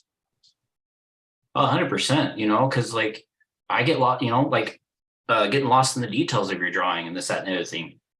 Sometimes the broader, like the whole view of the whole thing, sometimes it can be harder to see the little mistakes in this, that, and the other thing, like the little tangents, or like the minor, like the coloring and stuff like that, like little things. And to have a completely fresh set of eyes, they're gonna see the things that are like, oh well, this, that, and the other thing. So yeah, like to have that third party objective view is huge. It's helpful. Yeah. Well, I mean, once again, that's why I like to get outside of my comfort zone. It's huge. That's why I like to go and do these studio visits and bring a portfolio with me and say, okay, here's some work that I've done recently. What can I do to improve upon? Yeah. And just go and hang out and do like an art night or a paint night with some of these guys. Granted, I do have an added advantage. I'm not going to candy coat that. I'm not going to lie. I work in an area of Pennsylvania that is saturated with absolutely phenomenal tattoo artists. Yeah. I mean, guys that are unbelievable with just about everything. Yeah. I've got Paul Acker. He's a 30-minute drive. Oh gosh, dude. Yeah. Yeah. He runs Seance Tattoo out in Bristol, Pennsylvania, and it is absolutely incredible. Yeah. I've got Grim Tattoo and all the guys down there. Unbelievable work. Right. Yeah. I've got Rich Wren. He works and lives 15 minutes away from where I live. If you like neo-trad occult stuff, Rich Wren is the go-to guy for that kind of stuff. And he crushes it every time.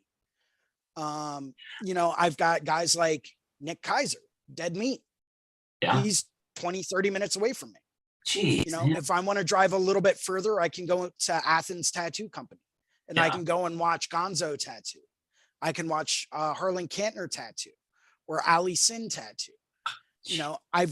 There are so many incredible tattooers in my area that, it's intimidating. A lot of times it's very intimidating. Because it's like, how the hell am I ever going to compare to these guys, right? Yeah.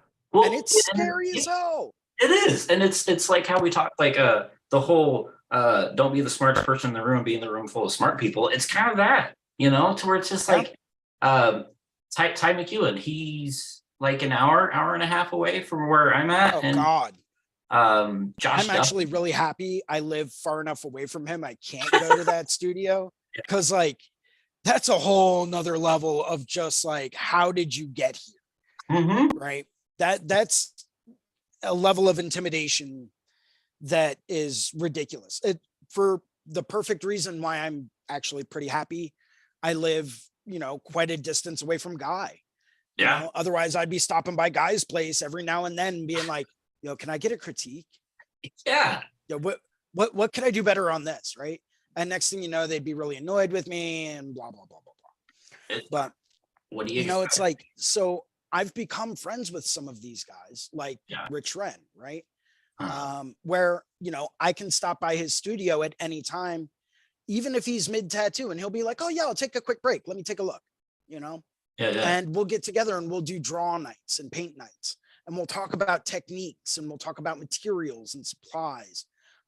Actually, if you go on YouTube and you type in Rich Wren, through the Reinventing the Tattoo channel, I actually had the option to go through and I actually set up some cameras and I did a 2-camera shoot and I did a live tattooing Q&A with Rich at his studio at Relic Tattoo.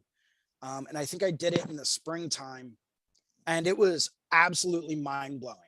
Start to finish, a centipede tattoo on his coworker's head on the side of his dome, right? And watching his process start to finish, asking him questions the entire time he's working. Yeah. Why are you using this? Why are you using this type of a mag? Why are you using a bug pin liner as opposed to a standard line? What groupings are you using? Why are you dipping into this from this, right? Are you doing that to get a different line weight effect? Are you doing that to get a different line opacity effect? Are you doing a full scale black and gray under tattoo and then layering color over top of it? Why are you leaving skin breaks in these spots? All of that stuff was fascinating to me. And the fact that he allowed me to do that with him was mind blowing. Absolutely mind blowing. And I can't thank him enough. Rich, I doubt you're watching, but if you are, thank you. You are an absolutely phenomenal person for allowing me to do that. Hopefully I can do more stuff like that coming up soon. I'm actually talking to a couple of different artists right now about potentially doing studio visits and live tattooing Q&As with these guys. I'm not going to mention names just because I'm still working things out. Of course. But hopefully I can get some other stuff together to do more stuff like that in the future. That would be cool. And that would be one hell of an opportunity to be able to go to these other artists and stuff like that. Cause like, that's definitely something like I would love to be able to do. There's 2512 tattoo. Gosh, Kevin Patrick, I can't think of his name right now, but like his Instagram's like Throne. They are just putting out some of the best fucking black and gray I have seen. And to be able to, like, I want to go talk to them. I want to go pick their brains and see how they're doing it. And like, how the heck are you making your tattoos so damn dynamic? And to be able to have that in video format is so cool. And it would be so helpful to a lot of individuals. Because just to be able to talk with some of the artists on how they handle things and how they come across things and how they approach the things and the things that they're looking out for. Like there's got to be so much information that you can't even Google, that you can't even find, on like little details and stuff like that. Oh, absolutely. But that all comes back to the concept that we all tattoo differently. Yeah, 100%. We all do the same thing. We all apply tattoos, but a lot of us have a very different process. And we've got very different knowledge bases when it comes down to certain things. And we're all after trying to achieve different looks and effects. Yeah. Right. And there are certain people out there that have been able to accomplish certain levels of tattooing to achieve certain effects and certain looks, to have a certain signature style. And like, maybe we want to know, how do I get the dynamic contrast that Casey Gonzalez does in his black and gray work, right? Maybe I want to know that. Well, maybe, I have the opportunity to go down there and ask him certain specific questions about how is he achieving that? What is he really focusing on? Is he looking at light dark balance? Is he looking at large areas of gradients versus small areas of gradients? Is he looking at texture? Is he looking at overall composition? You know, are there certain rules that he's following to achieve these effects? You know, like one thing I noticed when I was watching James Tech's tattoo is that there are certain areas of his designs that don't have a whole lot of black or gray undertones underneath his colors. You know, a lot of times I've seen him use straight color and just fade that out, almost like he's doing almost a classic whip shade, just using color instead of black and gray. Yeah. Right. Yeah. And it's creating this dynamic effect where he's using the natural skin tone to create these lighter values, and he's using the color to create these other tones.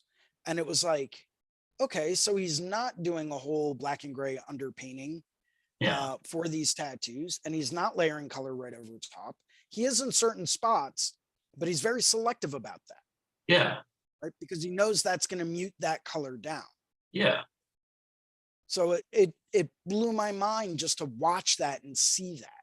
Right. Yeah.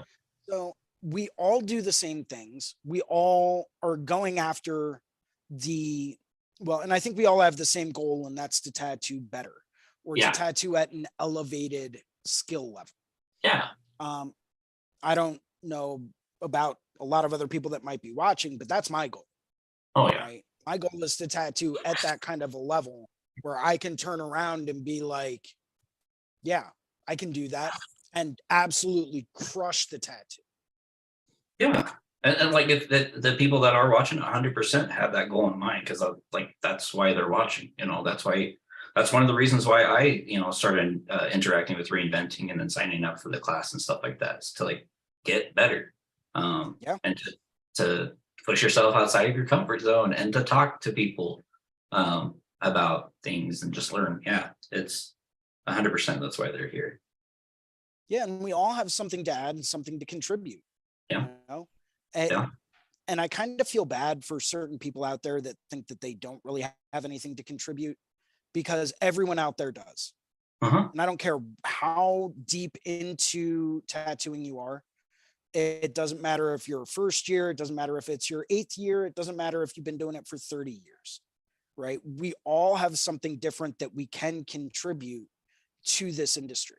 You know, it's whether or not we're willing to share that knowledge. That's what matters. And that's what I'm after. I want to know everything.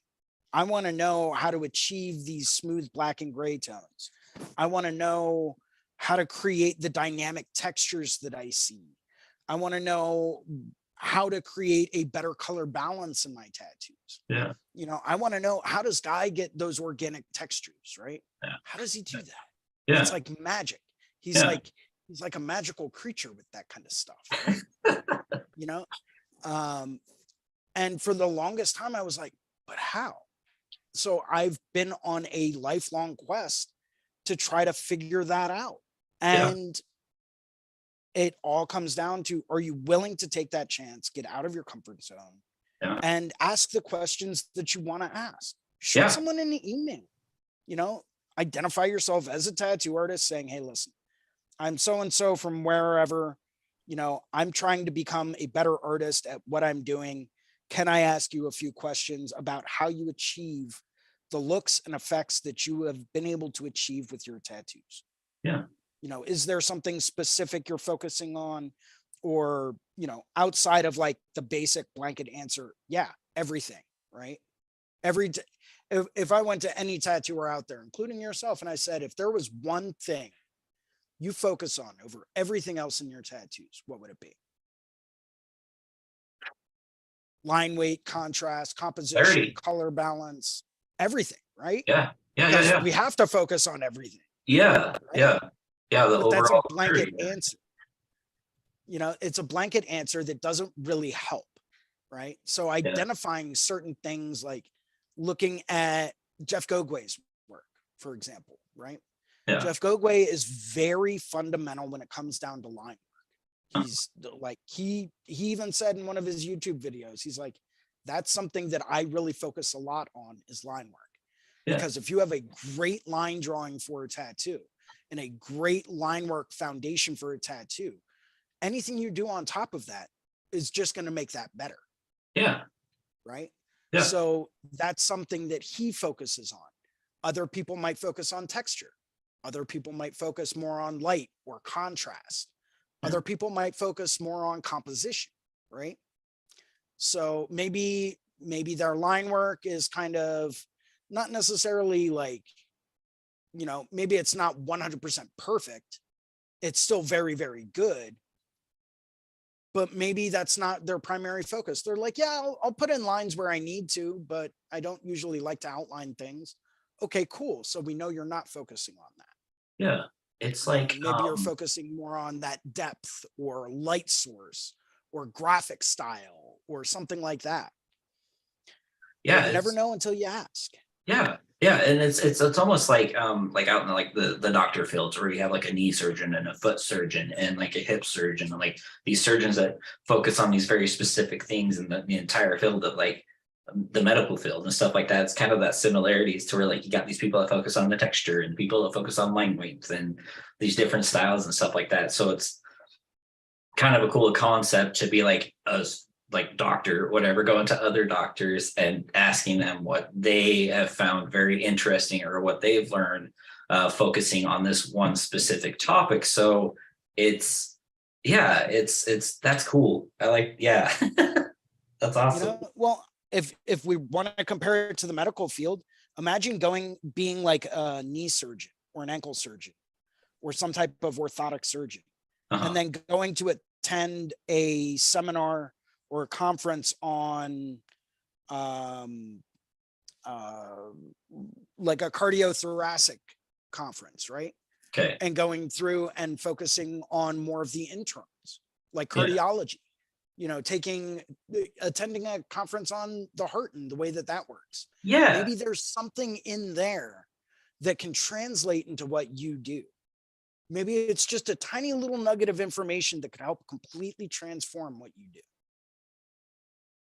So that's, yeah, because instead of just it being like, well, I do this because of this, it's I do this because it does this. I don't know, like in my brain, it makes sense. Like the internal workings you said, it's like not like the exterior of like why I do it, like the internal, like I have to do it this way because this is how it reacts with this or this works with that thing. So that, yeah, I get that. Absolutely. Yeah. Well, and I think that comes down to understanding the why, right? Yeah. And this is something that I'm very big on, and I've gotten to be very big on it in the past few years. I want to know the why. Why do you do this way, right? Is that because you want to achieve this kind of a look? And if so, is there another way to do that? Yeah. Is that because this is just the only way you've ever been taught? The only way you've ever seen it done? Is it because this is just the way that you find it to be more comfortable? Yeah. You know, does this work better for your process as opposed to something else? What's the why? Yeah. You know, and some artists out there understand that and they know why. And other artists out there are like, oh, I don't know. This is just how I do things. And it's like, that's cool. You don't have to have a why. But if you have a why, that can be beneficial for a lot of other people. And it can help people understand things on a deeper level. Yeah, because it's the difference between knowing something and then understanding something. Right. Exactly. Thank you. Yeah, because like you know, like you get a flat tire, you change your flat tire. Because you know, you just change your flat tire. Well, it's compared to like, well, I need a flat tire because if I don't have a flat tire, then this won't work. And I can drive down the road and I can screw this up and this, that, and the other thing. Like understanding why you need to change that tire compared to just like, oh, I'm just going to change the tire because that's what you're supposed to do. Right. Yeah. Absolutely. That's cool. Yeah. It's like, help me understand the why.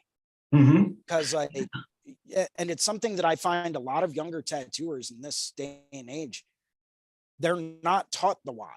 They're just, it's one of those do as I say, because this is the way that it's always been done. Yeah. And no one ever really goes into, well, this is why we do this way. This is why we don't go straight canary yellow over top of gray shading, right? Yeah. We know why, because it turns green. Yeah. Right. Yeah. And that's the way that old school olive drab green has always been done. It's black or gray wash and canary yellow. And that gives you that old school, like yak color, the black and yellow olive tone green. Yeah. Right?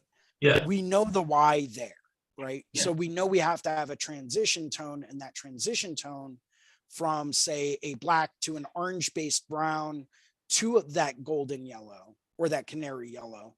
We know we need to have that brown in there, and we know why. Yeah. Right. Yeah. But we could also do something like, well, maybe we do a black to a purple into a yellow ochre, right? Okay. That can also work. Yeah. Right.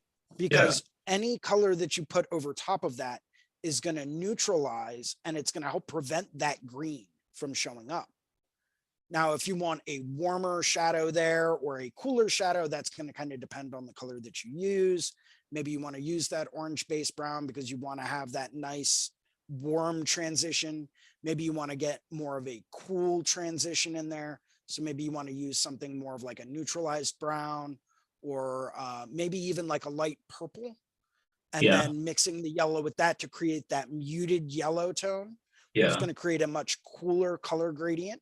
Mm-hmm. Right. But if we know the why that we put the color over top of that gray wash, we can then expand on that and use that as a skill. Yeah. You know, so it's little things like that that can really expand everything that we do. And that's my personal quest in life. I want to know everything. I want to know the why. Yeah. Well, you picked a great topic, sir. You know. Well, I'm also one of those people where I've been turned down from certain artists that I'm not going to mention. Okay. I've wanted to ask them questions, and I've actually been turned away, and like, I'm sorry, but you know, I'm not really trying to answer that. You should have been taught that X, Y, or Z ago, you know, and it's like, okay, cool. Not a problem. Thank you for your time. I appreciate you even replying to my email, you know. Mm-hmm. Or maybe it's a guy who's a machine builder, and I want to know something specific about machines, like how much wire do you use on your coils, right? Mm-hmm. And is there a reason why you use that much wire? That's a very guarded topic, because tattoo machine building for a very long time has been a very, very secretive thing, right? Mm-hmm. That was one of those things that if you were lucky, you got taught it in an apprenticeship.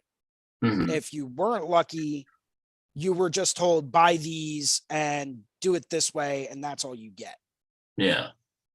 You know, but I remember actually reaching out to a couple of very specific people, both artists and builders, and I was told, I'm sorry, I'm not going to answer that. You should have been taught that. Well, okay, not a problem. I will find that information somewhere else. Mm-hmm. You know, but if you're not afraid to get that kind of a rejection letter, if you're not afraid to go down that road and get out of your comfort zone and say to yourself, hey, you know what? If I don't do this, I'm not going to get any better. So I need to do this. You have to get over that fear of that rejection. If you don't, you're never going to advance. You know, so you have to, if you really want to grow as an artist, you have to get out of that comfort zone. Yeah. You've got to do the unsettling things, you know. A perfect example. I wanted to join this podcast many of times. I set up everything to get ready to be part of this and to talk to you guys and stuff like that. But then I just get too far into my head and I don't do it. And then this time I was like, you know what? I'm going to keep myself super busy to where I'm not going to think about it. And then I'm just going to jump in if anything arises, and it arose. And this entire time, this entire conversation with you and Medusa has been amazing. It's been so fruitful and it's been so nice. And the theme is insanely fitting. So we're getting outside of your comfort zone is it's so positive. It's so good. It's hard a lot of times, but it's so good. It's so good. Oh, absolutely. Getting out of your comfort zone is never easy, and it's very scary. And you're going to run into issues sometimes. A lot of people get intimidated by the technology involved or getting on camera, and they're like, well, what happens if like I don't look very good? No one cares. We're here to talk about tattoos. We don't really care how anyone looks. You know, it's not something we focus on, right? Yeah. But you're going to encounter certain problems sometimes. Maybe technology is not working the way that it should.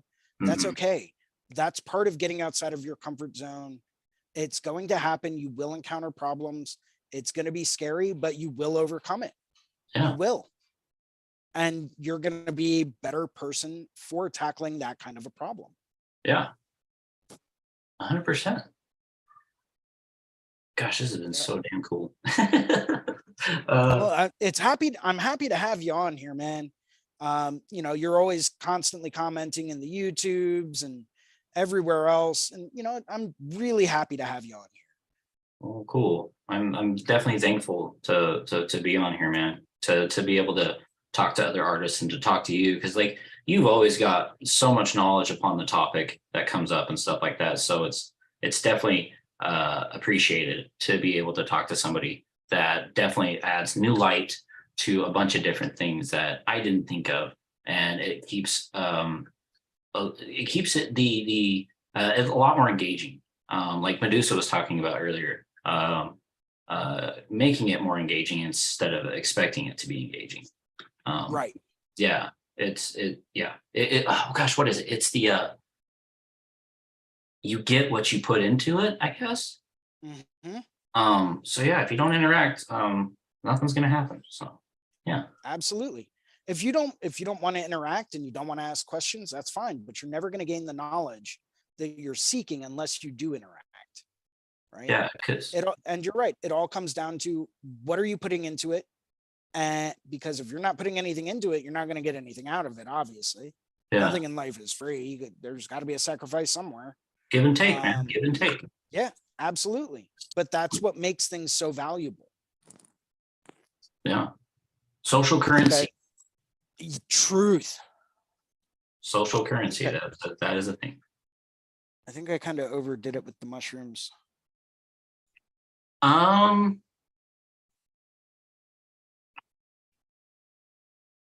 If I could say anything, to add a little bit more variation to the mushrooms, I would say bringing some closer together to where they like almost overlap. Like the say like on my screen, it's the bottom left. You got the 3. The center one, I would almost bring. No, other side. Sorry. On my screen, it's the left side. So I guess the right side. So like, and that this is what came to my mind. It may not work, but the center one of those 3, I would almost bring down and to the right. Yeah, that one. Just to see. Yeah, bring it down that way. So it's like it falls behind or over top of that one to the right of it, or to the next to it. Okay. Let's give that a go. Yeah.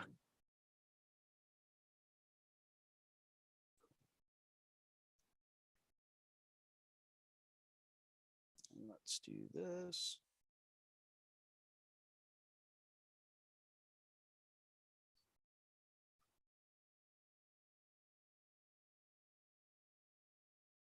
Maybe have like a little bit of the edge. Yeah. Coming down this way. Yeah, and toward like the bottom of that. Yeah. Then we could even, if we have a little bit more room, do like another guy up here. Just kind of like hanging out in the back.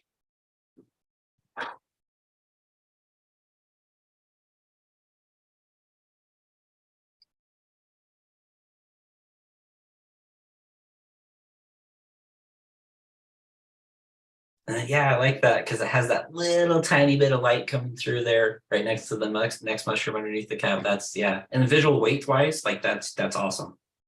That works. Awesome. Now let's go through and just so that I've got a better idea.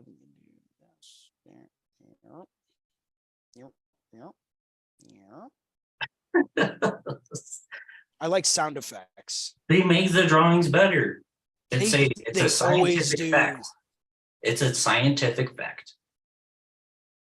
It's funny. Sometimes I'll be drawing in front of a client, like just doing a quick little sketch, and I'll start making sound effects. And they're like, just like that. And I'm like, yeah, sound effects and all.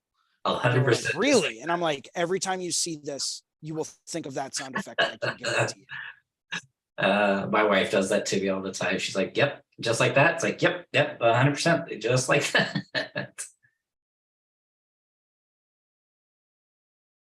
That guy would be there. This guy would come out here.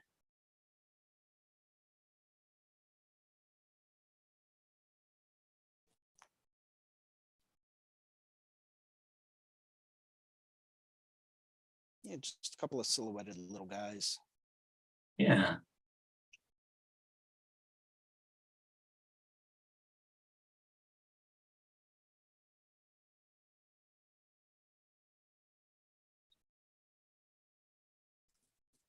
Just something to fill in some of the background. Mm-hmm. Yeah. It definitely keeps the entire silhouette of the entire piece interesting. It's not very, I don't know. Yeah, it just makes it exciting. It's got different things here and there. So yeah, the overall different levels and layers. awesome. Then let's go back here. I'm just going to finish this line drawing, and then we'll probably be shutting down for the day. Okay. Lord knows I still have some holiday shopping I have to do. So Yeah. can't Today's oh, sorry.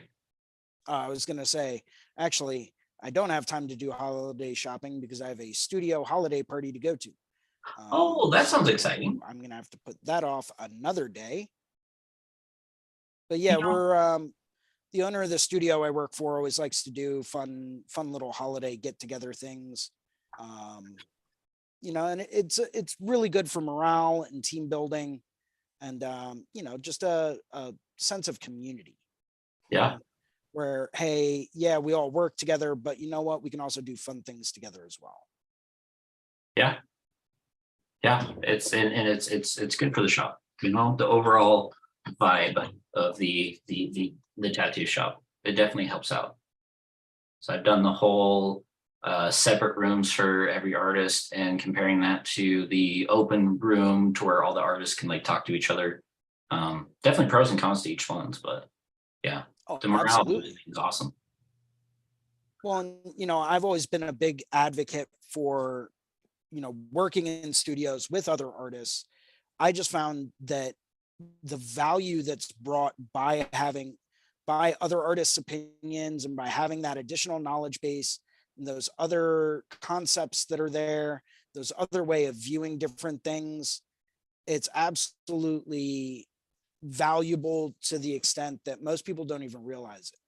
And I know the growing trend in today's industry is to go through and do a private studio because there's a lot more money in that, because, hey, if you're private, you don't have to give your studio cut to anyone else and all this other stuff, but you're also losing out. Yeah. Because you no longer have that kind of creativity to bounce off of other people. You don't have that option anymore. No. So I'm a huge advocate of, go through, work with other people. Yeah, you might not get along with everyone. Fine, whatever. You don't have to like everyone you work with. You don't. It's common misconception. Well, I don't get along with so-and-so. Yeah, okay, and point but being, there's ways to become, compromise and be applicable with each other and, keep things civil. There you go. Right. As long as you maintain civility, I think that's a very important aspect behind it. Mm-hmm. But, because there's no need to be an ass. No. There's no need to be rude, especially with people you work with day in and day out. Right. You don't need to be that person. Oh crap, I forgot to do drawing assist. I love the drawing assist feature. The what? Drawing assist and Procreate, how you can mirror things. It's super helpful and it's fun. Saves so much time. A lot, especially like stenciling and stuff like that. Saves a lot of time. That it does. Now, granted, I'm probably not going to get to tattoo this before the new year starts, but it is what it is. At least it'll be drawn, set, and ready to go. And I can make any alterations necessary. Yeah, 100%. You know, to get this much progress on it now, you're definitely able to like step away from it for like maybe a couple days if you wanted to, guilt free, and then come back to it and be like, oh, okay, all right, this, that, and the other thing, you know. And then where is, I wanted to add one more layer.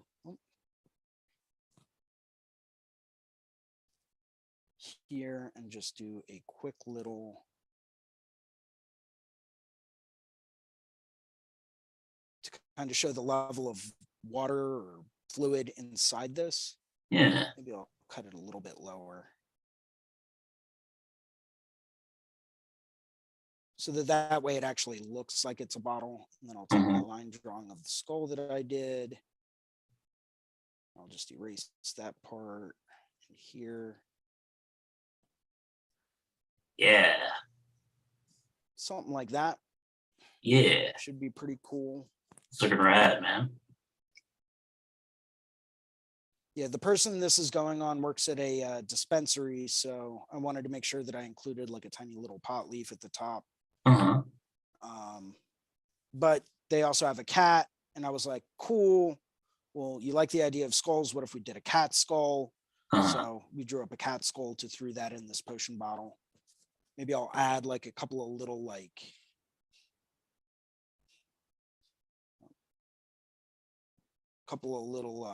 bubbles.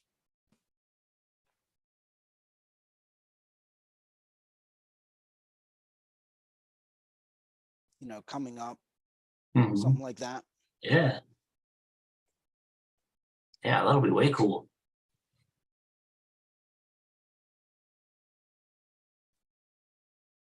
Give it a little fizz.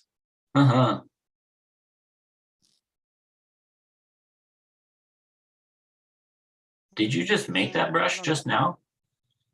What, the circle brush? Oh, okay. That you already had that pre-made? Yeah. Oh, okay. For a second there, I was like, I have been. Did you make a brush in like 2 seconds? Like, I mean, it doesn't take much to make a brush, man. I'm actually working on a set of brushes, like texture brushes, based off of different things. Yeah. This is one I'm working on. Let's create a new layer. Dude, I had no idea that you can combine brushes. Oh yeah. Kind of like with layers and stuff like that. No idea. So like this is a texture brush I'm working on for like rough, bumpy textures. Okay. I like that. It kind of has like that brush on a canvas feel to it. Yep. I like that. Oh yeah. You know, it's great for like just tiny little like bone textures and stuff like that. Yeah. And I'm also working on other stuff too. I like to derive a lot of inspiration from nature for these brushes. Cool. So like I've got some based more on like wood grain and like lava flow. Oh, fun. Create almost like a stony texture. Here's another one I've been working on for like a repetitive kind of, you know, organic texture. You know, these are all just fun little things, like a little crackle brush, bumpy texture. Heck yeah. For doing like biomechy, like organic stuff. This one's, I still have to tweak this one a little bit, but this one has more of like a stone texture. I gotcha. Yeah, dude. Drawing with those texture brushes and stuff like that are so stinking fun. Cause like, if you like do like a, gosh, you turn like the opacity down, there's like, I don't know how to explain it, like it's kind of like you would with like Prismacolor markers, I guess is the best way I can explain it. Right. How it can just like the detail, it just kind of show itself to you to where you don't have to stress as much. If you just like keep it super loose and you just kind of throw stuff together, like sometimes it just kind of works out on its own. Those texture brushes are so fun. That's cool. Yeah, I always like to try to, if at all possible, I'll create my own. Just because, you know, it's something that I enjoy doing. It doesn't take a whole lot. So you can really like say this was a whole skull. I could go through and like add a little bit of texture here and there Yeah. to like get it to merge in with the background. Even just something like this, and you can like sweep that off. Now you've got almost like a webbing kind of texture coming off, anchoring those bones in, all different types of stuff. There's a bumpy texture one. I've got several different bumpy textures, just to create different, like text, bumps and ridges and stuff like that. It just helps create that illusion of depth a little bit more. This one's, a bit of a rougher, more organic texture. That you can layer and layer and layer and layer. Yep. That's so rad. Then I tried to play around with like a Japanese wave brush. How's that been? Just trying to like create different levels, different flow.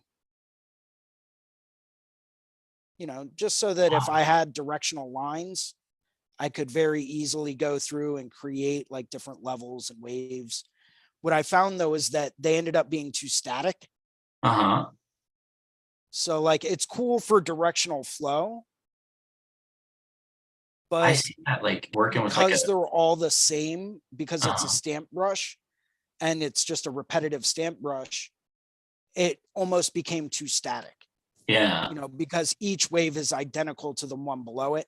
So it just didn't end up working out super well. But different stuff like circle lava brushes, these are always fun to create different textures with. Like I said, I like working with different types of organic textures. It's just builds different.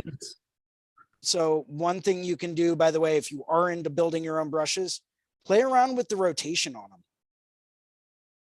them. Right. You can make these look really different to get different types of effects, different types of textures, all just by rotating the brush. Whoa. Yeah, kaleidoscope, right? Shit.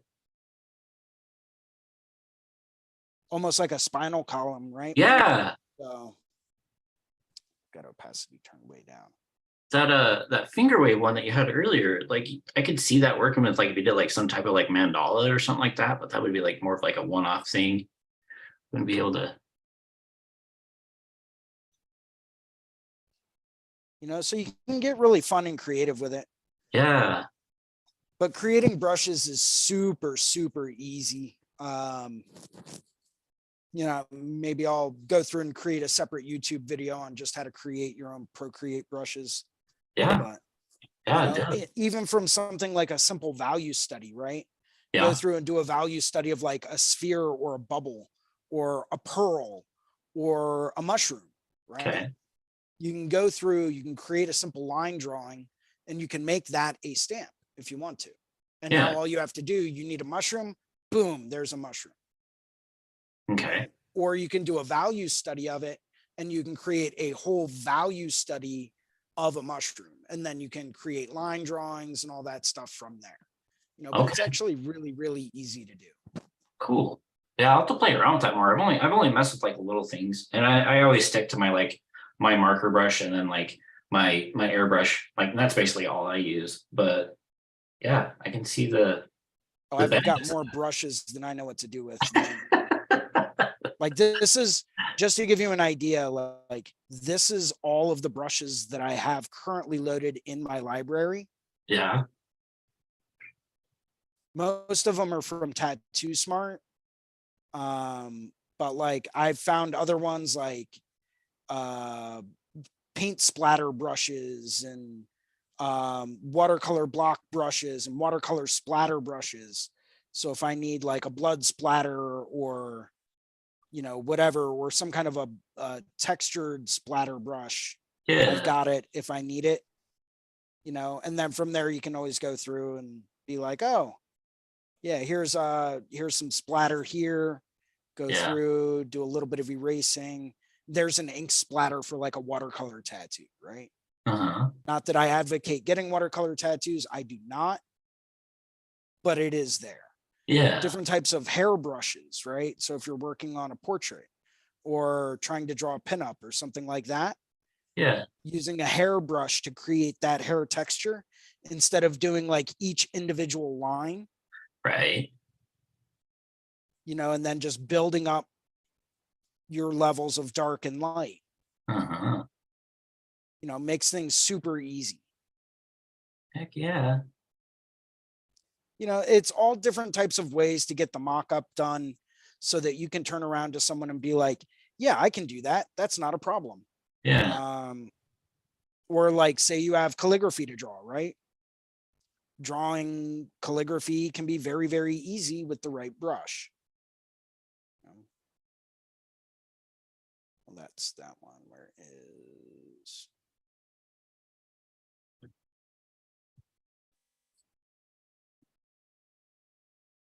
And you can get some really cool effects. Yeah.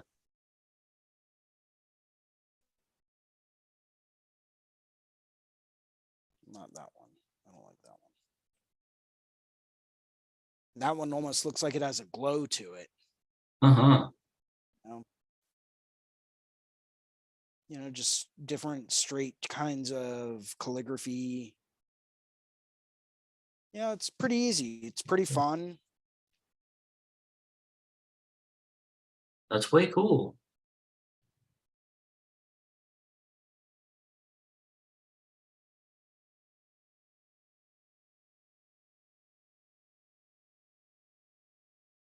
I don't really do a whole lot of calligraphy, but yeah, I don't either. That's yeah, with like the line work and stuff like that on the tablet, man. Like Streamline is definitely helpful because Streamline can be very helpful. Yeah, it's pulling some lines on this dang app. It's just like it's all wonky. I will say this, there are certain things that I will use some of these calligraphy brushes for, like getting a dynamic line drawing down. Yeah. If you know where you want to have your light source, then having a calligraphy brush set up to do a varied line weight can be really, really helpful. Right? Yeah. So if I'm traveling around and say I want my light source to be hitting from this direction. Yeah. Right? That's going to be thinner up there. It's going to be thinner towards the light source and then thicker to wherever might be in shadow by default. Cheat codes, not allowed. Cheat codes. Yeah. You guys didn't see that for me. I didn't show you that. You didn't know that. Pretend I never showed you that. I didn't even think of that. That's clever. Yeah. Well, I mean, I always like to find the most efficient way to do things, right? Oh, 100%. In my view, time is money. So if I can find a more efficient way to do the same thing, I'm going to. Yeah. But on that note, I think we are going to sign off for today. So why don't you go through and give everyone a quick shout out and tell us where we can find you, how we can reach you on social media or contact you if we're ever interested in getting tattooed by you. Yeah. My name is Kyle Olson. I tattoo out of Tucson, Arizona. I forget my Instagram name, so give me a second. It's Olson_tattoos is how you get a hold of me. OLSON_tattoos. And Instagram is always the best way to get a hold of me. Don't pay much attention to Facebook. So yeah. Can't blame me at all. Yeah. And for those of you tuning in, thank you for joining us today. Today went a little bit longer than it normally does, but that's totally fine. Kyle, thank you so much for jumping in today and being a part of this with us. Love the knowledge that you shared today. Great insights, great wisdom. Thank you so much for being here. As always, if anyone out there liked today's show, go through, hit that like and subscribe button. Make sure to tag a friend who loves tattoos in this. If you're watching this in one of the replays, you can always reach out to me personally at Philly Inc. on Instagram. You can find that other side right over here.